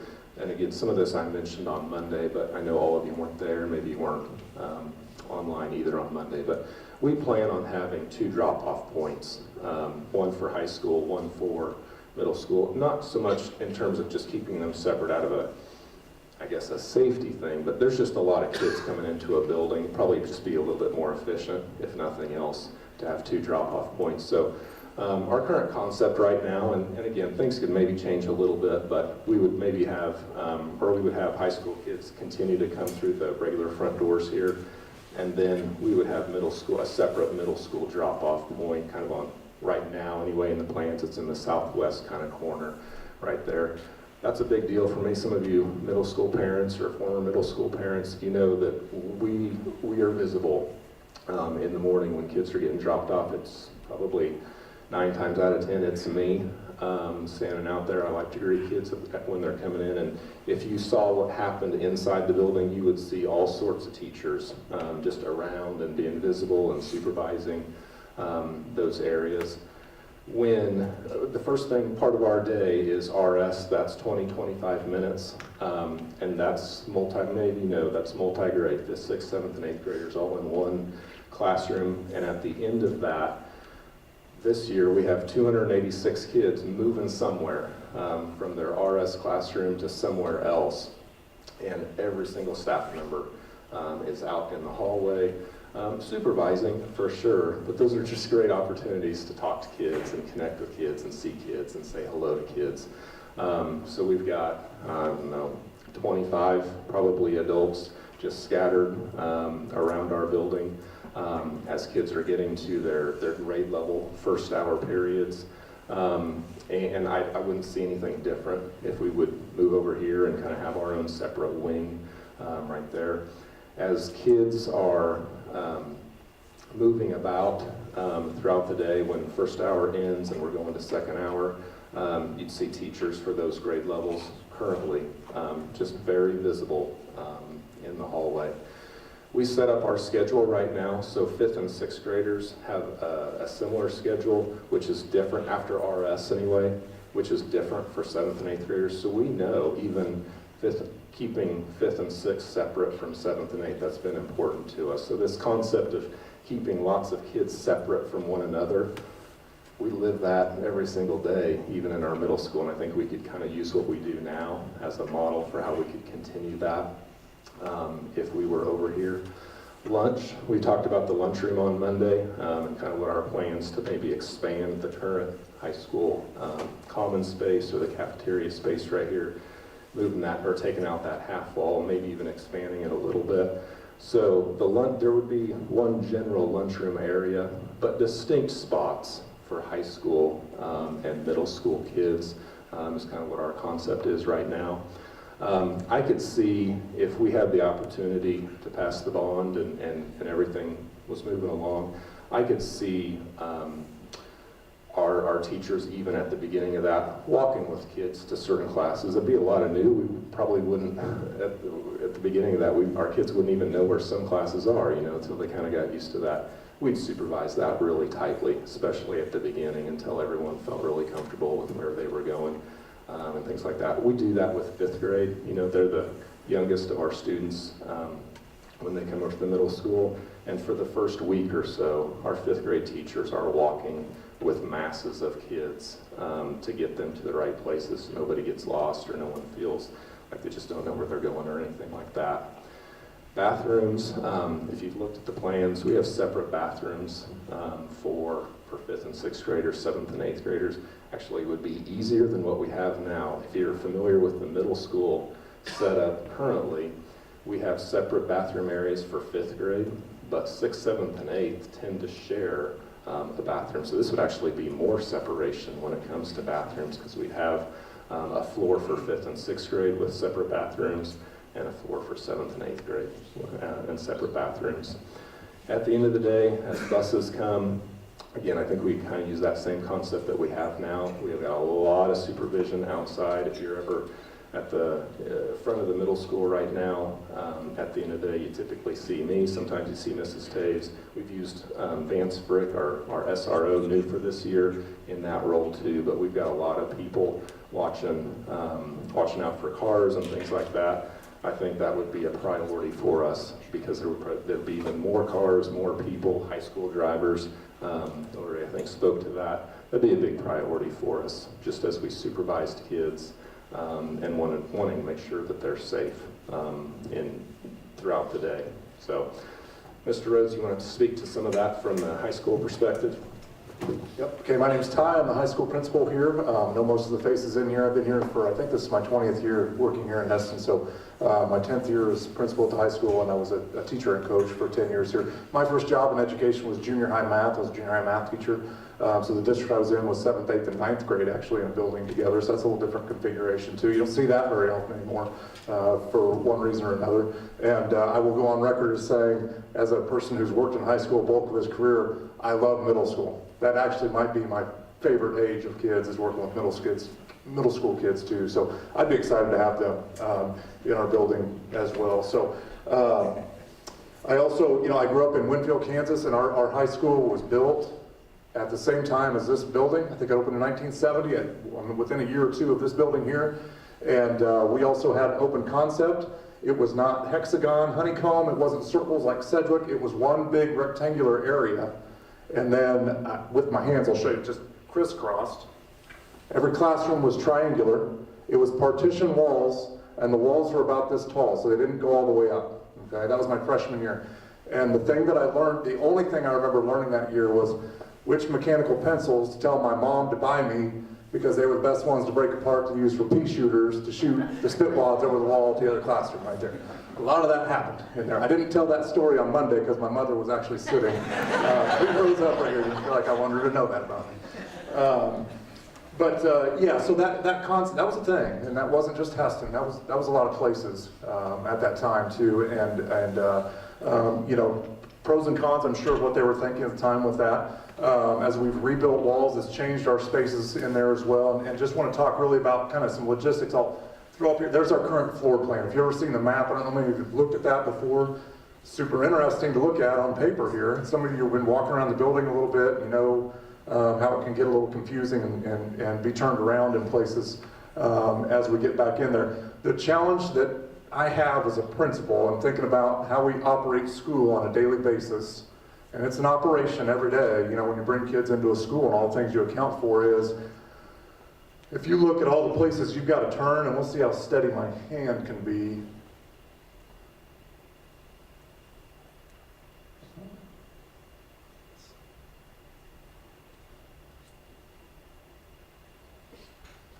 I don't get to use a laser pointer very often. But here's hallway, then we turn, here's hallway, then we turn, here's hallway. Same thing over here. Here's Mr. Dawson's room. There's hallway, hallway, hallway, hallway, hallway, hallway, hallway. Man, you gotta make a lot of turns to get anywhere in there. And the other part of that is then, you can see about 40 feet, you can supervise about 40 feet down the hall, before the next turn. And we're very fortunate here, so don't get me wrong. We got great kids in our schools. We really do. And the things and the scale that we deal with here is so low level to so many places. Because our kids are awesome, our families are awesome, our community's awesome, and it helps us, okay? But we still have to account for supervising kids, and that's a challenge in our building with that as well. So if you came in the front doors down here at the school entrance and went back to Mr. Dalston's room, I'll let you kind of try to figure out the maze in your head right there while I'm talking. You're going to make more than a couple turns to try to get there with that too, and that's really tough. So yeah, I'm going to keep using Mr. Dalston as an example. If we want him out in the hall, providing some presence out there, well, if he stands right here at his door, he's no presence because he can't see anybody coming right there. There's about 12, 15 feet of space for that next turn right there. Oftentimes, I know, Mark, you've come down here and you'll stand and talk with Mr. Sevitz and Mr. Johnston right here. Okay, that's great, and they can see about another 30 feet, maybe 30 feet right here. Or Mr. Dalston comes through the middle, the office pod, through Mr. Balley's room, and he stands at this door right here, and then he doesn't see anything around here where his class is at. Okay, that's a challenge for us, supervision-wise, in a school. Okay, in a daily operation standpoint, that's really hard for us. Okay, so as we be, okay, understand that's second floor over there. Okay, that would be stacked on top of this. But what we see right here is this being middle school wing. Okay, first and second floor, and over here high school wing, first and second floor. Best I understand here, we've got a little curve here because there is a road back there and houses back there, so I guess we can't build across the road and into somebody's yard back there too. So there is some curve to it, but still right now for me, who's been working for 20 years in a building where you got to make 13 turns to get to Mr. Dalston's room, and we got to make one hook to the left, and I'll be able to stand right here on the first floor and see the whole first floor passing period right here. That's awesome.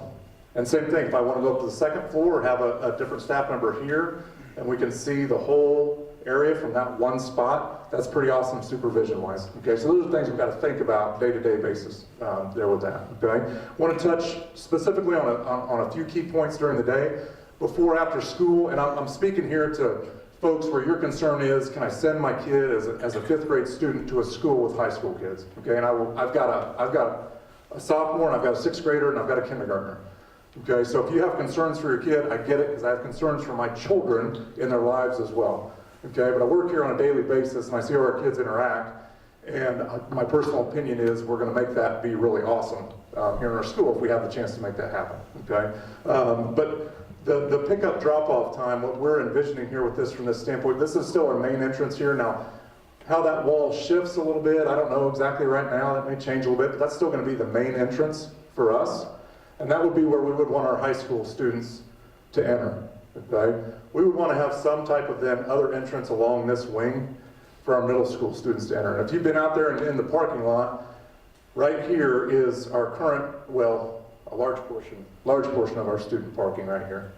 And then if they don't get here early enough to get one of those spots, they park out in the South 40 out there and freeze their buns off trying to get in the building on days like this too. So, so that would have to change a little bit, the flow of traffic. That would end up, this area would end up being middle school drive and getting folks to the building. That's what we're picturing as it currently sits right now, okay? And our high school students then parking would shift towards the stadium and along that side, okay? And they would be able to enter that building, okay? Now we also have 2 entrance exits driving-wise to the campus as we currently are arranged right now. And we'd have to have some conversations about how do we make that look flow of traffic with vehicles too. Not only with high school drivers, but what do we advise for our middle school parents? I don't know how many of you in here have ever been stuck on Ridge Road because you can't get turned in. Or back in the day, stuck on Ridge Road because you couldn't get in the elementary school, right? So, so I think we can alleviate a lot of that because if you've been up the drive up in here, it's significantly longer too. We got better opportunity to get vehicles in and out of the campus there with that too, okay?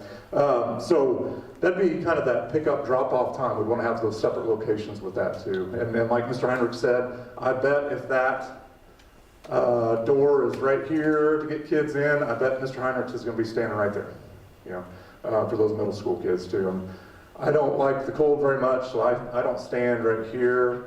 I stand like right there, inside right there. Passing periods, that's been another concern that's been brought to me for parents who have a younger student. Okay, now they're out in the hallways, you know, and they're going to pass by each other out in the hallways too. Now, layout of building is really important in this. If our middle school students are over here, they're going to be moving to these classrooms during those times. Our high school students are going to be moving to these classrooms. This is going to be a really good, big, natural barrier with that media center in the middle, okay, and the way that'll be designed to flow traffic through those places too, okay? And I'm just gonna tell you, I really believe this. I think that we can set an expectation for our students in our school, and I'm pretty sure we can say to our high school kids, hey, high school kids, see this line where we tape a line on the floor for them? Don't go past that line, okay? And we're not gonna tape a line on the floor. But we will tell them, hey, this is our space to be in, there's no reason for you to go over there, okay? And we'll be able to do that. Our kids can handle that, they can do that, they can live up to that, okay? And I think the way our building is designed will just naturally lead to that. And then some parents have kind of wondered with that, well, okay, so gym space is over here potentially, right? Some music space is over here. They might have to come through here where there's some high school kids at. And that's where I'm gonna say, we've got Mr. Graverson and Mrs. Fralis and Mr. Bowerly that are folks that would be using those spaces right there. And as a parent and as a professional, I've got a lot of trust that they will supervise the kids coming through there too, you know. And just hearing from these guys and hearing from Mrs. Hecox, there is a 100-to-1 likelihood that it's going to be a high five instead of a sneer at a kid or anything worse than that. You know, that's what's going to happen with our high school students with that too. But adult supervision is important in that, and I think that our folks can account for those spaces that are teachers there. Our lunch period, I don't know what people movies kill us. Any movie about high school absolutely kills your vision of what high school should be during the day, okay? I have seen a tater tot go across our lunchroom before. I have seen that happen, or a grape, or something like that. I have not then seen 20 retaliatory throws back and forth across there, okay? It's pretty darn tame, okay? And the way we operate lunch with our high school kids, when they come in, they don't run down and go get in line. When our high school kids come in, we're in this space right here with all the tables, they just come in and find a table and sit down. We don't care where they sit. That's part of the kind of the loose and tight of high school. Middle school does that a little bit, maybe a little more scripted about where they sit, how they line up. Our kids, you sit wherever you want to sit out there. Whoever you want to sit with, find a table. And then we just start dismissing people up there so we keep a good flow of traffic through the line there with that. When our kids are done eating, we don't have to go around and make sure, Jace, you have 2 more green beans. Looks like 1 more sip of milk. We don't have to do that with our high school kids.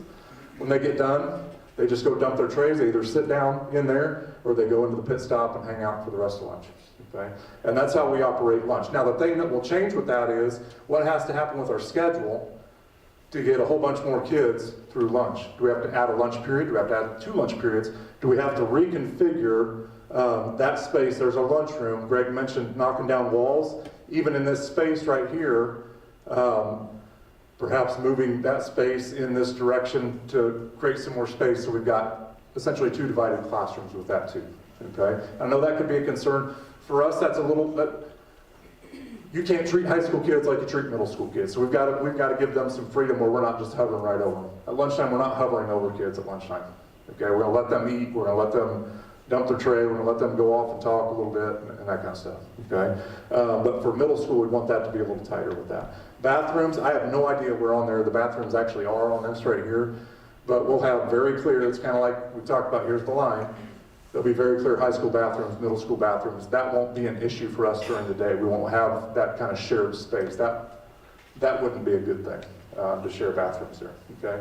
Locker rooms is another question that came up. There is kind of some figuring out to do with that gym space right there. We will not share locker rooms, okay? We will absolutely not share locker rooms at shared times with middle school and high school students. That's a bad idea, okay? So we will have spaces designated for kids in there with that. You won't have a 5th grade PE class in a locker room or 7th grade PE class in a locker room along with the high school kids, same spot with the high school kids. We will divide those things up, and then, you know, there's a lot of things for us to consider right there. We also definitely want to get the kids together though too. Okay, so there'll be times where we want to make our high school kids interact and vice versa with our middle school kids, but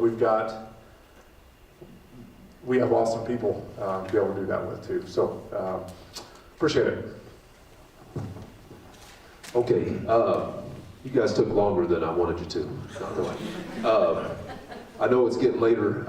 There are several things. I'm going to invite Greg Tice down. Greg is our lead architect from SBT and has been with us now. He probably feels like it's been years.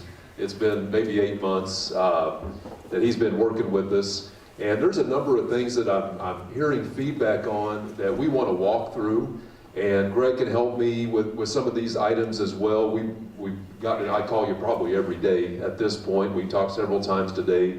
But there's just a few things I want to walk through with you very, very quickly. And as I do this, please feel free to ask questions as we go. And if you have a question for one of the people that have presented tonight, let me know that too, and we can get them up and answer those questions. But we passed our last bond in Hesston in 2002, and Jim mentioned a few of the comparisons, and we wanted to look at those specifically just a little bit so you can see what we did in 02 and see what we're proposing in 2022.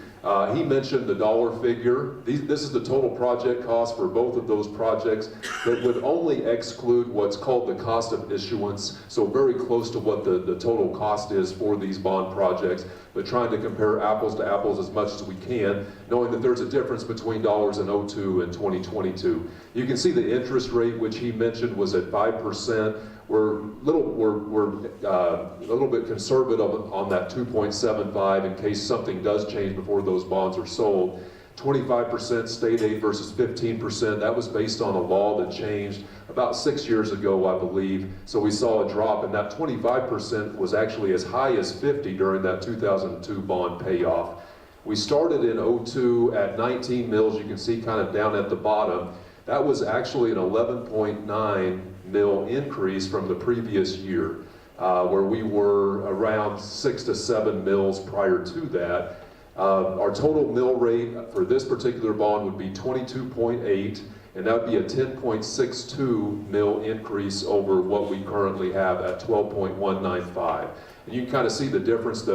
I used a $100,000 home because that's what was used in 2002, and just trying to compare, again, those numbers from '02 to 2022, that would be the per year impact based on those 1 year adjustments when that '02 bond was passed and the 2022 bond would be passed. And you can see what the tax base, the valuation is total, including everything in USD 460 from '02 to 2022. And we'll post this information on the website as well.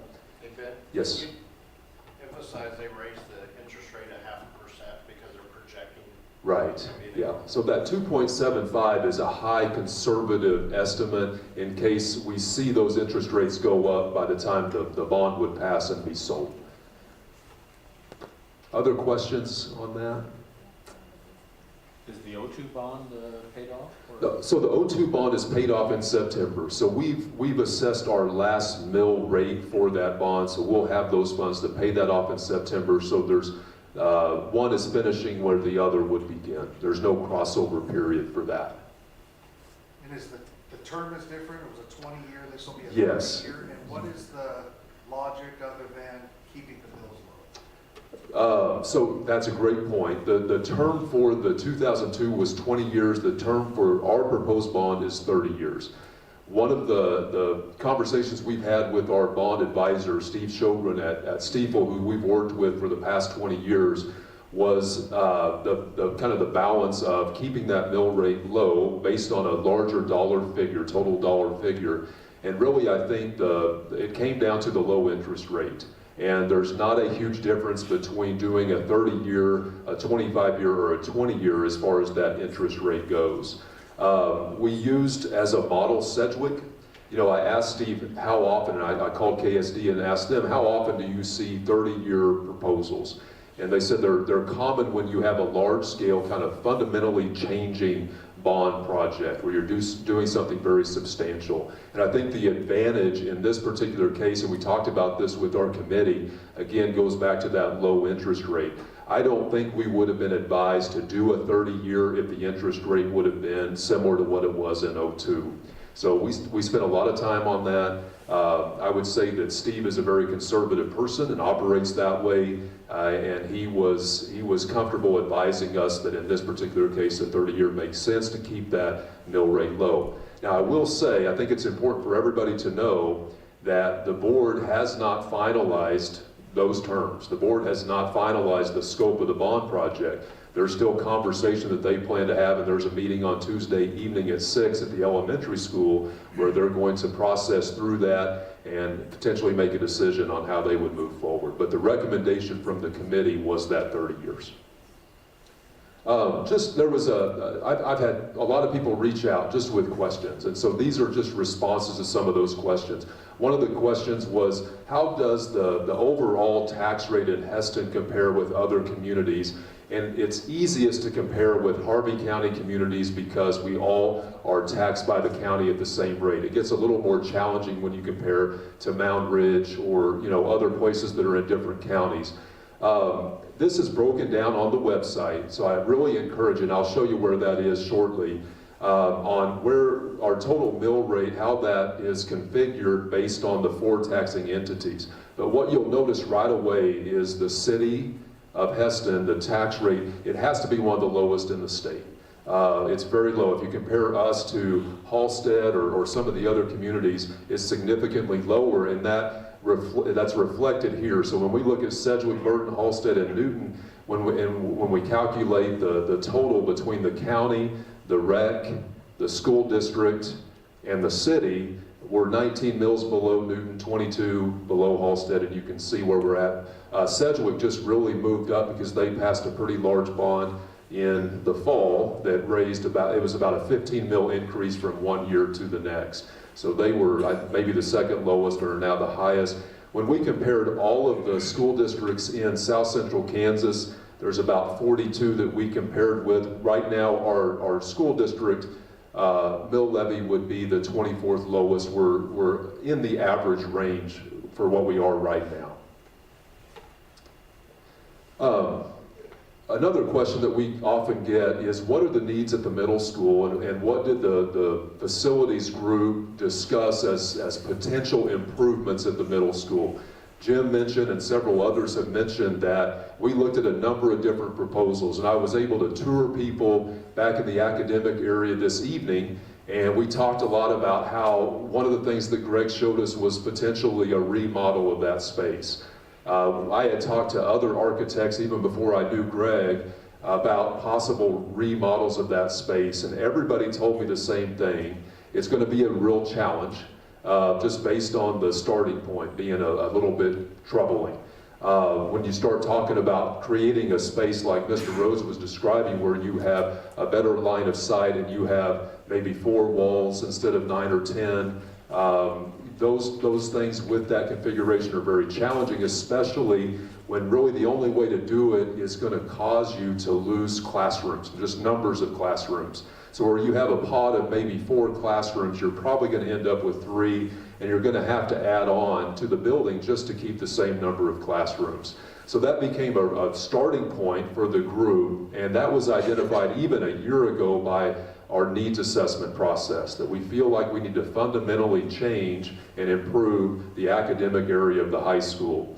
So as the group talked about that, we assessed needs at the middle school, both through focus groups in that building and also the steering committee, and we also had different groups come in and assess infrastructure. What is the condition of our roof, the condition of HVAC, plumbing, all those types of things.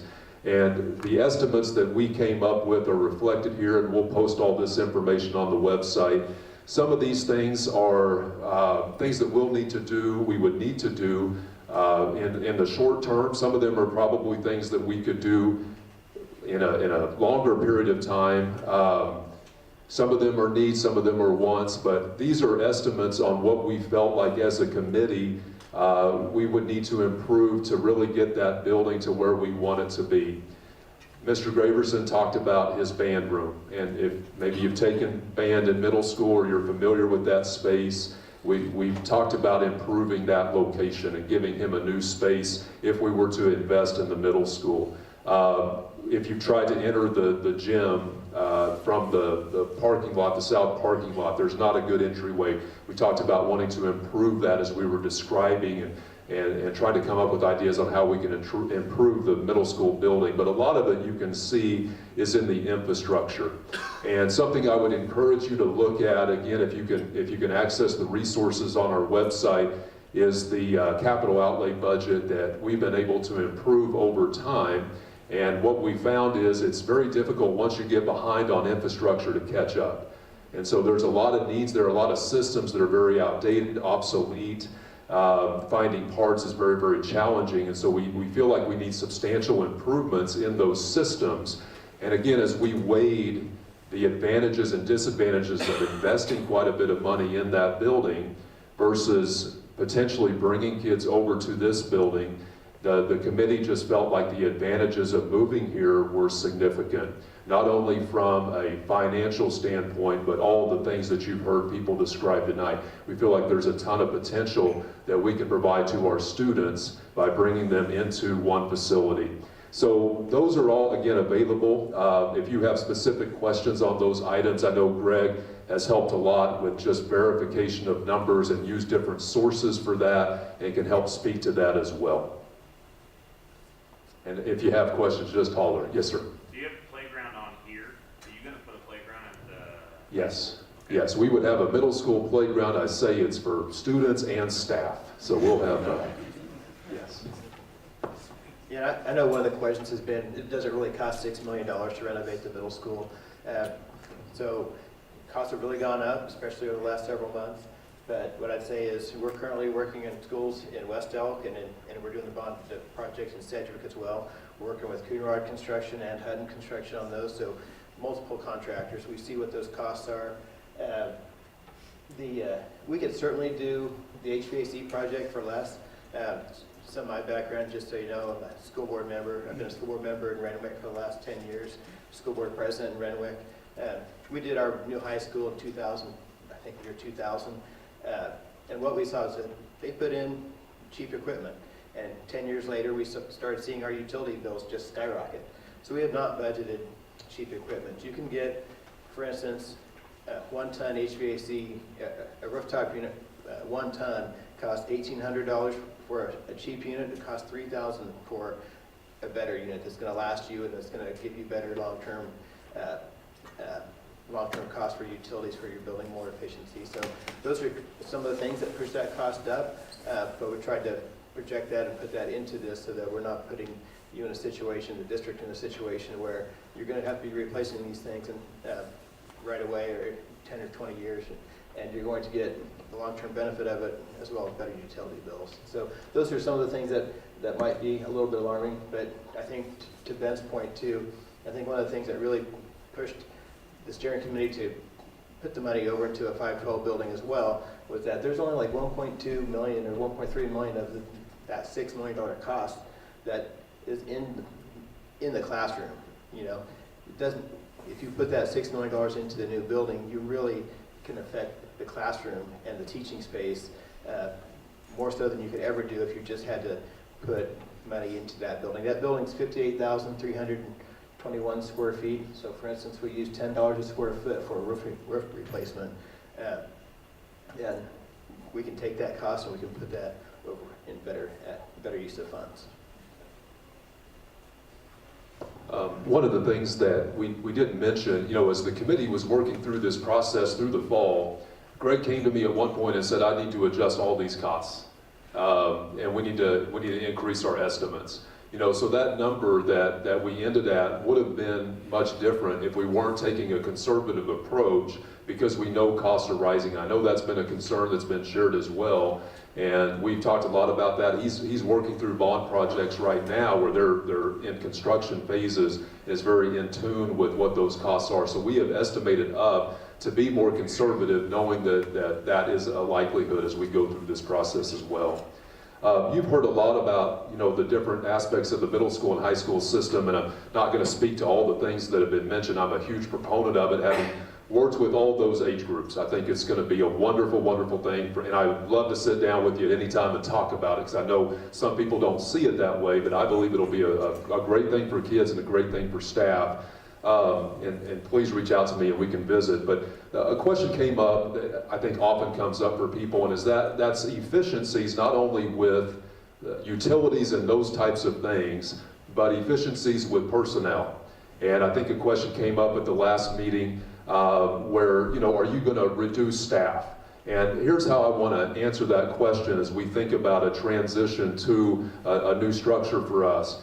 I see a lot of possibilities moving into that building. And when I think about staffing, I think, you know, if you want to try to get specific on those types of things, there is the potential for reducing staff. But as I think about it, I don't feel like that's a good starting point for a conversation. And to think about it like this, you know, I've looked at a lot of different 7-12 systems. Again, that's very common. And I see advantages to evolving into a 7-12 schedule. And that's something that we'll talk a lot about as a staff. But if you think about that, you can start to move from each teacher teaching one grade level in one content area like we have at our middle school right now. And you can start to expand that where you have an English teacher who's teaching multiple grades. And if you're in a 7-12 system, you don't need the same number of teachers that we have right now if you change that system and that schedule. So if somebody leaves, if somebody, you know, retires or moves out of the district, I think you have a lot of potential options. Mark says he's going to. That's not going to happen anytime soon. If you know upper end math teachers, please let us know, because even if it's 5 years, we need to start now finding one. But I think what we have is the potential to, you know, kind of restructure the way we do content areas, especially at that 7-12 level. But it's not necessarily, the answer isn't necessarily just to reduce staff. I think that's where you start to look at adding programs. So maybe you can reduce the number of language arts or number of math or number of science teachers because you have a more efficient system, but you can bring somebody in who now offers something that we currently don't have the ability to do, and maintain the same level of staffing but provide more and new opportunities. This morning I called Greg pretty early and said, what do you think about this idea? We're going to expand the commons area into the auditorium because we want more space, and we know there's a lot of space here. We know we need to get Coach Bowerly a weight room that has enough space and all that. But we talked about that, what we call the shop and pit stop and AV pod right now, and the potential for that space. And I said, what if we move the pit stop over here so it's closer to the gym, and we really invest in that shop area? Because we've got a wood shop in there now. Robotics is going to move to the academic area. But there's a lot of hands-on programming that we don't currently offer in Hesston. And we've got, all these manufacturers and all these places in town that just need good people to come work for them. And I don't know that we're doing our job supplying those types of opportunities for our kids, because we say that's what we want to do. We want to expose kids to all these things, and we're limited on what we provide. So can we move the pit stop? AV is going to the new academic wing.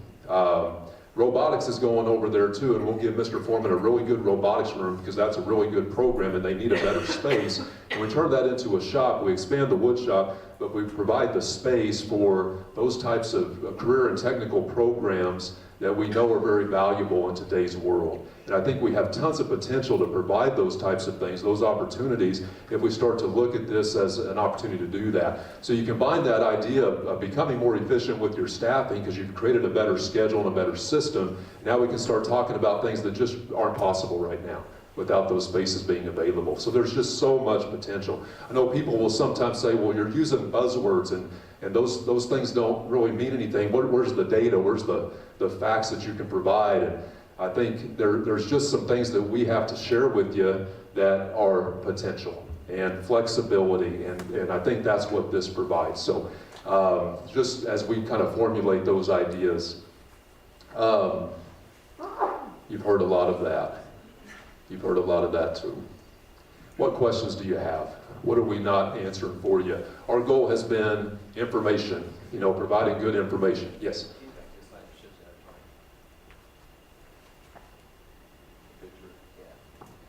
So this picture is a project that we did. It's actually, I grew up in Marion, Kansas, not too far away from here.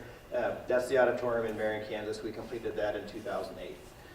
So I know there's been some question about, are we going over the top with this auditorium? That building was done in 2008 for $3 million. In today's cost, it's about $4.7 million. And so it's patterned after that. Now, the reason the ceiling is the way it is probably the most dramatic piece of the whole thing, is that it's designed acoustically. I hired an acoustical engineer, and that's how the shape was determined, is by the acoustics in the auditorium. It's not meant to be some flashy piece of architecture or anything like that. It's very functional. They've had Kansas University choirs come and sing in that building in Marion, and said there's better acoustics in there than the facilities that they have on KU's campus. So I'm pretty proud of that, especially in my hometown. That's the kind of thing that we want to bring to you guys. It's a metal stud and steel drywall building. My firm's also done all the Warren theaters. I guarantee you there's no marble. There's nothing like that in that building at all. Very functional, and it's been a great building for them. I've endured lots of school gym concerts, and I can tell you there's nothing like being able to have a facility like that rather than being able to have to be in a school gym for a concert. Just night and day. Greg, how big is that? I think it's 560. And we just did one in Garden Plain that's 500, and we finished it in 2017 based on a similar model.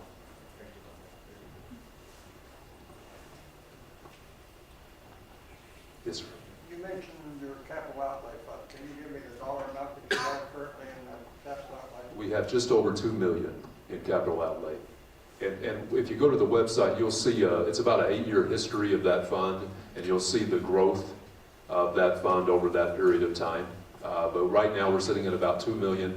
At 8 mills, which is the maximum that we can assess for capital outlay, with state aid included, you're going to see revenues of about between 600 and 650,000 each year that we would bring in capital outlay. Our expenditures on average over the last probably 3 years have been pretty high because we had a lot of making up to do. We had to build that fund up so that we could do that. But you can see a breakdown of annual revenues and expenditures out of capital outlay. We feel like we have a lot of flexibility at this point. I tell people that 8 years ago, our balance that we were carrying was about 400,000. Now we're up around 2 million. And we do have a 10-year capital outlay plan as part of this as well. And I'd love to share more on that too. But we're over 2 hours. Ben, one of the questions people have asked me, and you may have some insight, but the $6 million on the existing middle school, I guess one of the fears I keep hearing is that somehow that school end up in the city and then we'll end up paying to fix it up anyway. I don't know if that's even a question for you. I guess that's a concern I keep hearing. Yeah, so as our committee worked through that, and I think as we've talked as a board too, the whole point of moving out is that it would no longer be on the taxpayer. You know, as we've heard different ideas, a lot of those ideas fall on maybe the rec commission or the city or, you know, another taxing entity, and we don't feel like that's an option. We do have 2 years, so we would not move students out of the middle school until the 24-25 school year. So we have 2 school years in that building, and we do want to evaluate possibilities. But as part of our capital outlay plan, we would, you know, if deemed necessary, raise the building potentially. But there's no plans for that to go to a taxing entity, knowing that there's a lot of investment that's needed. Yes, sir. Do you have any concern for the length of time going from the second floor all the way to like the music room? Yes, I mean that's a distance, and we've talked a lot about that too. And I will say, you know, this current layout is how we have it situated right now. That's very likely how it'll play out, but we want to continue to evaluate those things. So the board on Tuesday night will consider all these different components that we have as part of the scope of the bond, which would include the wings, the academic wings, the gym, the fine arts center, placement of those things. I think Greg could probably speak to this. I know I've talked to James Regier at Remington, who said the bulk of their project was a new gym and weight room, and I think it shifted to a different location well after the bond was voted on, because it saved some money and made more sense to do that. I think that's a pretty common thing. But yes, to answer your question, it's a distance, and it'll take some time, and we'll have to account for those things in the schedule. I have a question. So my question is about nutrition.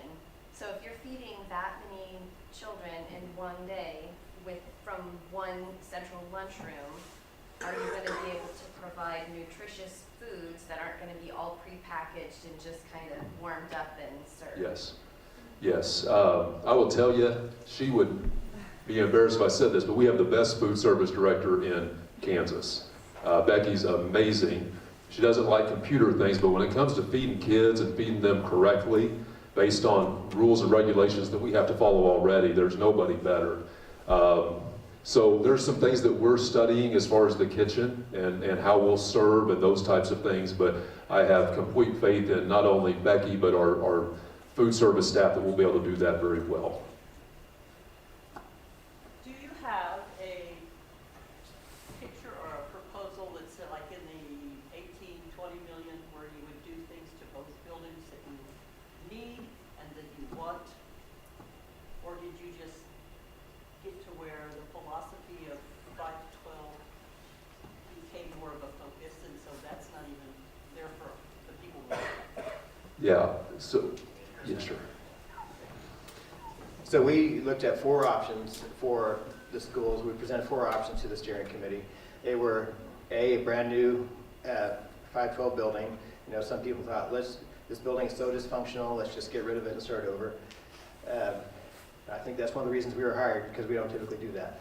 And so the other option that we looked at is, there's about $2 million in work to the elementary school, and then there was $6 million in work to renovate the middle school, and then we looked at, okay, instead of having a 2-story addition, we could renovate the middle school and have a 1-story addition to the high school, and then we looked at this option, which is the 512 building option. So those other options, the least expensive one was around $25 million. And then the reason these came more into play and became where we're at is because at the time we were around 31 for doing this concept, and then as costs have increased, we've increased above that 31, 32, I think is where we were kind of at. So then we got to the $34 million, partially because of increasing costs, but no, we did start out at a lower number. We could not get to the $18 million number and do anything really that was going to work here.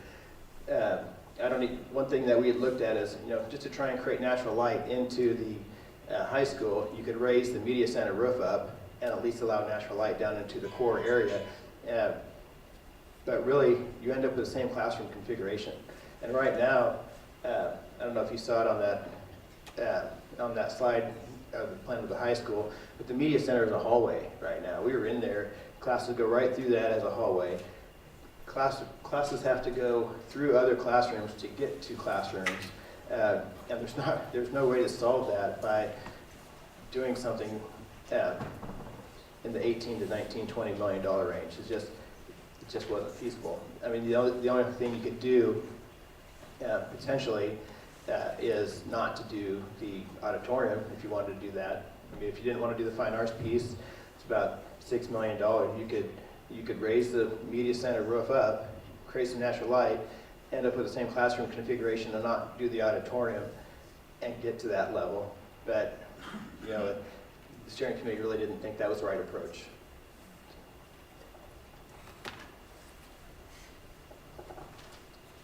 I got a question. This is when the bond issue passed. How soon would the ground be broken? How long total would the construction occur? And what sequence would the construction occur? Yeah, so this was not an easy one to figure out, I'll say that. I think I emailed Ben one day, said, I think I was having problems figuring it out, and all of a sudden it worked. But basically what happens, we would be, if the bond passes April 26th, then we would be doing our drawings, and construction would start in the fall of next year, or fall of this year. And that first part of that would be to demo the one hexagon pod, the one, let me see, can't see that. We demo this hexagon pod right here. That's where the pit stop is.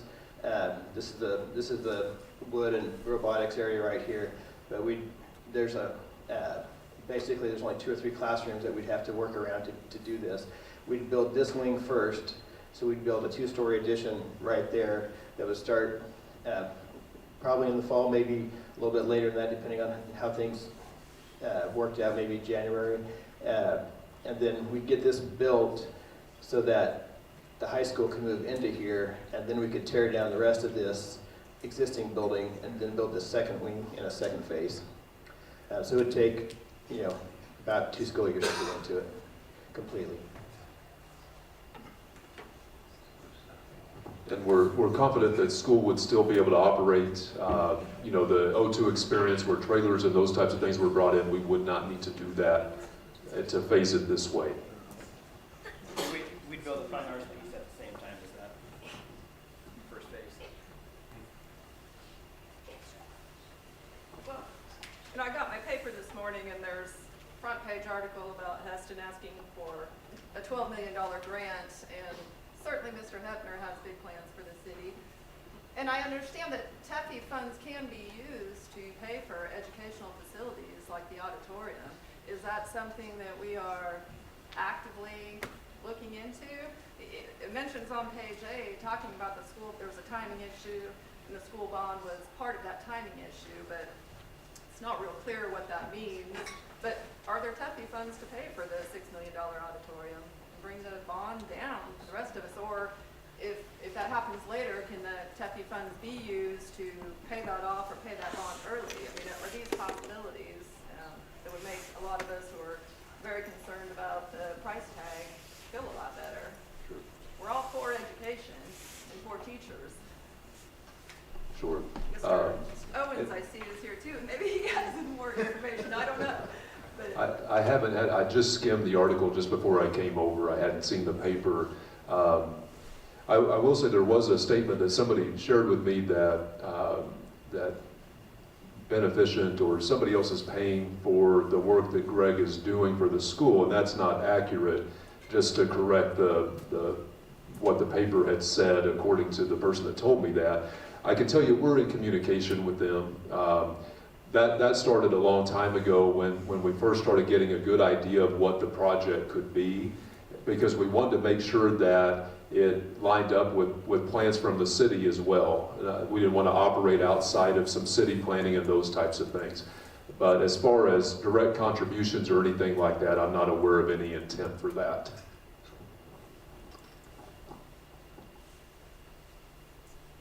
Ben, can you go back to the bond page? The dollar, yeah, that one. So, just to kind of follow up question there, my question is, if we decided, or I keep hearing we would maybe possibly support a smaller bond, what would the difference be, and I'll call them consequences, yearly consequences be for a $20 million bond over a 20-year period versus a 30-30? Would they not be about the same?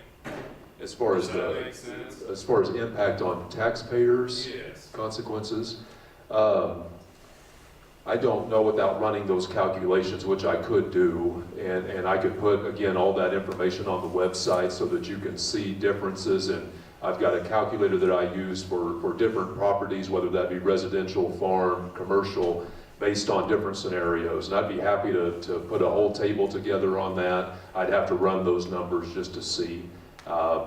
You know, the differences for certain types of properties are different, you know, and that's a important conversation.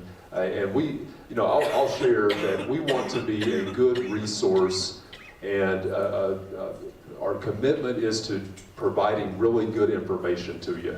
And that website, if there's things where you're not able to find, an example would be, we want to make sure you know if you're a landowner, what impact that'll have versus a residential versus commercial. We want you to see all that information so that you are extremely informed. So whether it's breaking down those numbers more, we have a few categories on there right now, but if there's questions you have in regards to those types of things, whether it's how you'll be impacted specifically, please reach out to us and we'll get that information to you. Yes? I'm not sure this is exactly a form of a question, but I see that it's going to cost a homeowner, like this is what you're using there for the 100,000 is $122.13 per year. You know, so I did some digging and I looked at the Hesston School District, seeing how far out we go into the farming community, into agriculture, which is quite large, we found out, because we're all the way up towards Marion County. We're just all over the place. There's a lot of 3 or 4 different townships that are used in that. We used the 2021 directory that lists every farmstead within that space, every plat. And I don't know if y'all know what a plat is, but it's like farmers they'll have 120 acres here or 100. That's called a plat. And so it also listed all the plats. Now, there was approximately 191 to about 225 homesteads. However, when you looked at the plat difference, we're talking 10 times more plats because everybody owns more than just their farmstead. And so I was figuring with all the mill levy and all this stuff, and I think Jim said that over the life it was maybe $7,000 a person would have to pay. I have to pay between $4,000 and $5,000 a year if this bond passes. So in 30 years, you figure that out, I have just shelled out $120,000 if it's only $4,000. That's just within Harvey County. That doesn't include the city. If the city decides to raise that, then I have to pay also some city taxes as well, and I know that they're raising their mill levy as well by 2. So my question then I guess becomes, what are you going to do to convince me that I need to spend an extra $4,000 to $5,000 per year in a farm economy where the gas price is scheduled now, I don't know if you guys have kept up with the financial aspect, is to go to $5 to $6 per gallon very shortly. I use a lot of fuel on the farm. My fertilizer depends on fuel. So those costs are all increasing as well. And so just today we tried to sell some corn to somebody and they said, no, we're not going to take your corn because we don't trust the markets, they're too high. So I can't even sell my product that I have. So I need to understand, I am all for education. I will pay teachers, I am all for it. The school system is fantastic. I've had 3 children go through here. I have 5 grandchildren here at the moment. I pay for teachers any time of the year, but I don't understand how I'm going to pay that out in 30 years, $120,000. I want everyone to understand that. I don't have that kind of cash hanging out. I don't. And I really, really don't want to, stop farming. And I can't move my business out of the county because if I could, I tell you, I would move it, and I'd probably move it to Mountain Ridge because we also pay in Mountain Ridge. We have land in Mountain Ridge that we also pay on. And we also pay, I think it's another one, I can't remember the other one we pay on. So it's like, if I could move my business, I would, but I can't give it up and move it. So I just need people to understand that there's a lot of agriculture people in this community.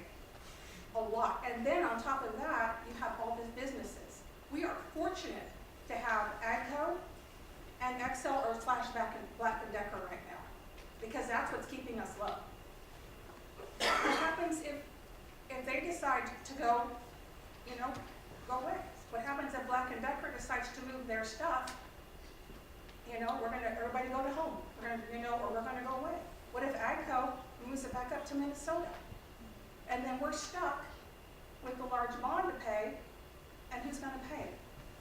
Those of us that pay 30% in taxes, the businesses that pay 25, or the homeowners that pay 11.7, I think. Someone needs to explain that to me because I'm not seeing, this is great. The building looks fantastic. To me, it's like there's this little spoon, a golden spoon being dangled in front. And everybody's trying to get to that golden spoon no matter who you have to step on to get there. I don't want to lose Hesston. Hesston's a great community. My husband's lived here for, I shouldn't say his age, but he's in his 60s. And we have lived here for 44. But the talking that I have heard from the 4 people that are for it and the people that are against it, we're splitting our town in half. There are very adamant people are very adamant on both sides. And I would really hate to see that happen to our community.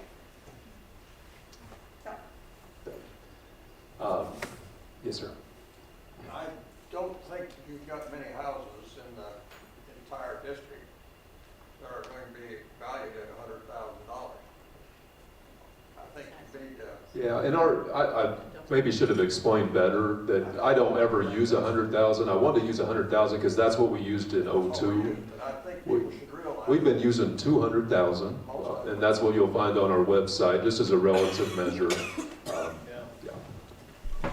And you also just use 100,000, not because it's maybe typical, but because it's easy for people to do the math on what their house is. It's just, everybody can kind of extrapolate that a lot easier than using different numbers, and so that's why that number's used. One thing that I called our bond advisor on, Ms. Neufeld, to your point, is understanding, our community tax rate. And I wanted to check with them, am I thinking about this right as I compare Hesston to other communities and what does that tax rate look like? There's a lot of variables to that, and there's a lot of trade-offs, and there's a lot of considerations, as we think about an increase that's substantial, and we talked about that a lot as a committee. But one of the things that we did want to show is when you compare our community and the 4 taxing entities and how we compare to those. And I think that is an important consideration as you think about where would a business be, or where would you decide to live when you look at those tax rates being higher. Now, valuations often in Hesston are higher too. And there's reasons for that because people like to live here and all those things. There's just a lot of considerations. I can tell you just from a personal standpoint, and some of this goes back to the past 2 years. It's been a challenging 2 years to see a lot of division. I don't know how else to describe it. And it does feel like, in some ways, that this creates even more. And all of that has been a challenge, to work through. And it's an ongoing challenge. We're not really done with division for other things either. And I don't like that. We don't want that. That's not what the committee created. That was not the heart behind the project. And when we hear those types of things, it is concerning. I'm not going to try to convince anybody how they should vote. I think that you have to decide, how you feel about the project, how you feel about the fundamental changes. And we know that it impacts different people in different ways. We recognize all those things. That's why it's hard to serve on a board of education and make those hard decisions about what you should do moving forward. So I can't make anybody feel better. We can just provide information, try to receive feedback, respond to that feedback in the best way possible, and just try to be very understanding that there are different concerns. And that's the best way. And I love to sit down with people and talk through those types of things and explain reasons why. Other questions? Yes, sir. First of all, I'd like to say that I completely agree with the previous speaker with a lot of her concerns. Just from the rural aspect, there's definitely wrong. Maybe it's more affordable for individuals that are in town to compare it to their home valuation. When it comes to, your average farm in Hardin County, maybe 800, say 1,000 acres. That's a big difference over a period of time, 30 years. We're already paying a 20-year bond. So you add that all up, 20 years down the road, all of a sudden the city wants one. It all adds up over time. My question, though, concerns with your mill levy, and perhaps I'm understanding this incorrectly, but this is off of your the forms on the website, and so it says that your USD 460 levy is 5539, and that is more or less dead center of all of the other USD levies in the county. It's not the lowest, it's not the highest, it's dead center. We have the highest rec levy of anybody by Probably in far, the state. by far, and the city's sitting quite low. Everything else is very comparable. And I guess it's concerning that if the city wants to level the playing field, and I know we talked about that a little bit earlier tonight, but, the comparison, all of a sudden, we are quite high. Sure, yeah, absolutely. Yeah, we break that down by the taxing entity. So you'll see where it's all the same at the county, what the differences are with the city rec. Rec is high. There was a rec project that included an aquatic center. That was about $3.5 million. Most of the time you would find a city that funds an aquatic center like that. It's very unique to have that done in the ball fields and everything through a rec. The rec uses the USD assessed valuation. Their mills are worth more by going through the school district, and I think that's why you see a really high levy for the rec that's balanced a little bit by that lower levy for the city. So. Other questions? Yes, sir. I gotta ask this question. You guys know the difference between the price of the high school, everything built on the high school that you have on your plan, without the second floor. I'm not sold. I just can't swallow this second floor thing. And I'm thinking it's gonna cost a whole lot more than $6 million to add a second floor to the high school. You can still do all the stuff on the first floor, but where do you come up with, what kind of dollar amount does it cost to build the second floor compared to $6 million to fix the middle school? We've estimated about 7.5 to do the second floor. Elevators and everything.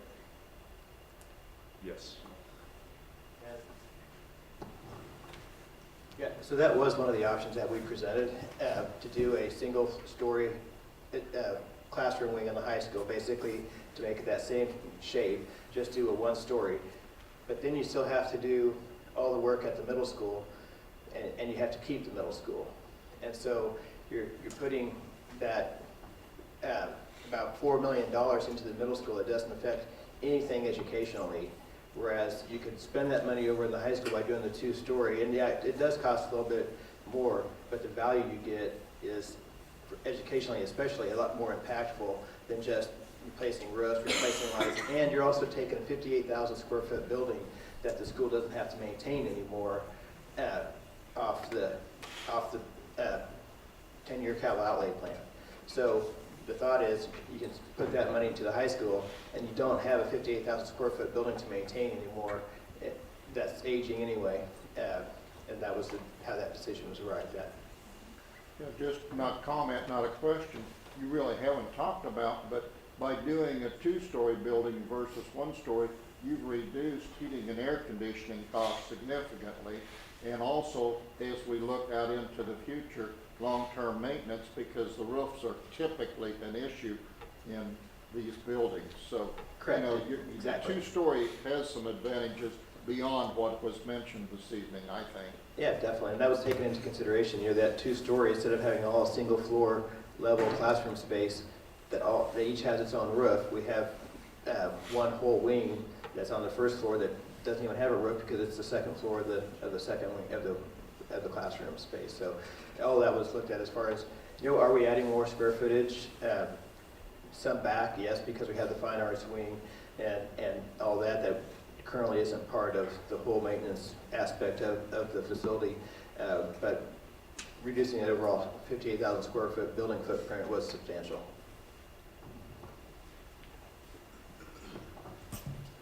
Stan, I would a little bit argue that two-story is somewhat eaten up with the elevator maintenance cost and the outside egress that you're gonna have to Well, yeah, get I people was out. thinking heating, air conditioning, because if I remember correctly, the middle school costs about as much to heat and air condition as the high school and the elementary school today.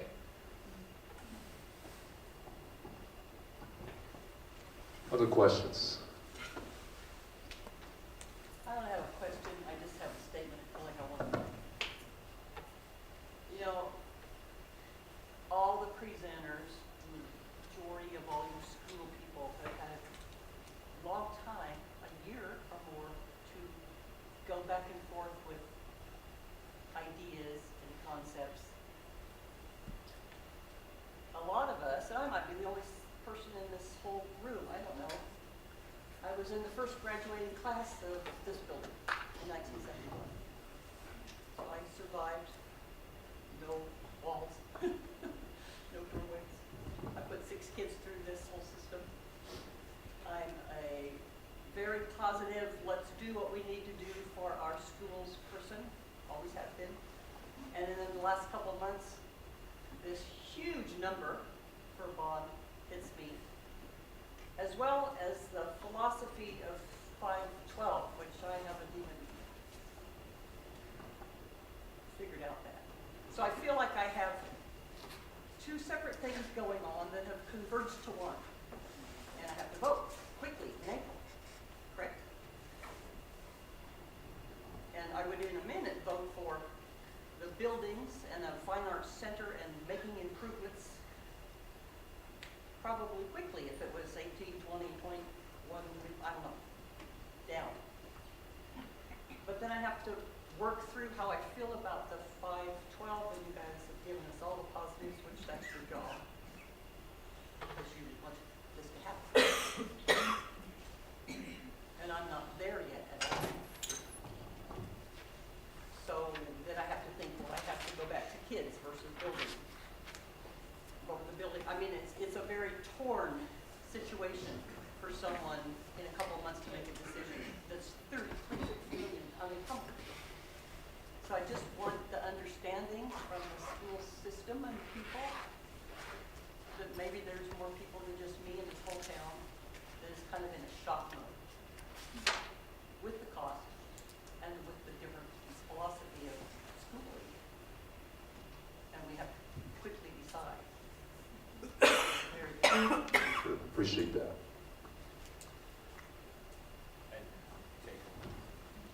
So interestingly, I was visiting with a classical school at Wichita. It's a private school in Wichita, but they consider themselves a blue collar private school. So if that makes any sense. I don't know if you agree or disagree with that. But at any rate, they're in the old Magdalene Church building over on Woodlawn, and they have about 483 students and hope to get to 600. That's their goal. But the one thing they said, they're starting to do some long range planning, and they said the one deal breaker for them was they have to maintain, they want K-12 in one building. They do not want their kids separated out into more than one building. And a couple other points on that. I really appreciated the superintendent of Mountain Ridge said when she talked about learning loss when you change buildings. And there's a dissertation that was written as a case study in the state of Florida about what is the best configuration for classrooms and for school buildings. It's 172 pages. You can look it up on the internet if you want to. I was going to print it, but then I saw it was 172 pages at any rate. What they say is that there is one thing they found is that there is a significant learning loss the more transitions you have from building to building, just like the superintendent said, and if you reduce that learning, if you reduce the number of buildings that kids have to go to, you impact education positively. For exactly what she said as far as having to learn a new space, the transition, and the anonymity that they have to get through and figure out. And they looked at K through 8 configurations, and they looked at 7-12. There wasn't as many 5-12. I think that's a little bit more unique, but part of that's just because of size of schools. And so there is information out there that this is a good environment to be in. As part of my school board experience, I've also traveled around to a lot of the schools in the state of Kansas, and I will say the schools that I've been in that have a K-12, it's always a positive thing. I was in southeast of Saline this summer on a tour of that facility with their staff, and they would not do it any other way than to have K-12 all in one building. So I just hope that, I know change is often difficult to comprehend, but the people who live education space and who are in it, that's what they want. That's what they see as valuable. And in my district in Renwick, at Andale, we are striving to get more educational opportunities for our middle schoolers to get into the high school. What we're even considering doing next year is busing our 8th grade students from Colwich, St. Mark's, to Andale for 1 hour a day, just so they can get more educational opportunities in the high school. And the high school teachers are saying they get here as freshmen, and they don't find out until they're sophomore or sometimes junior what actual opportunities they all have in a high school environment. So you get to expose them to that. If you have this kind of a configuration, you get to expose them to all these different kinds of learning opportunities and expand your programs that we wish we could do in Renwick. And so at any rate, I hope that helps. I'll just close by saying, if you're struggling with that idea of combining these grade levels, I would love to sit down with you. Just from, I've been 21 years in education, worked with those kids over there, loved my time at the middle school, I love high school kids, and I'm just going to tell you, if you're worried about the interactions, don't be. If you're not thinking about the positives, sit down with me. I'd love to visit with you about it.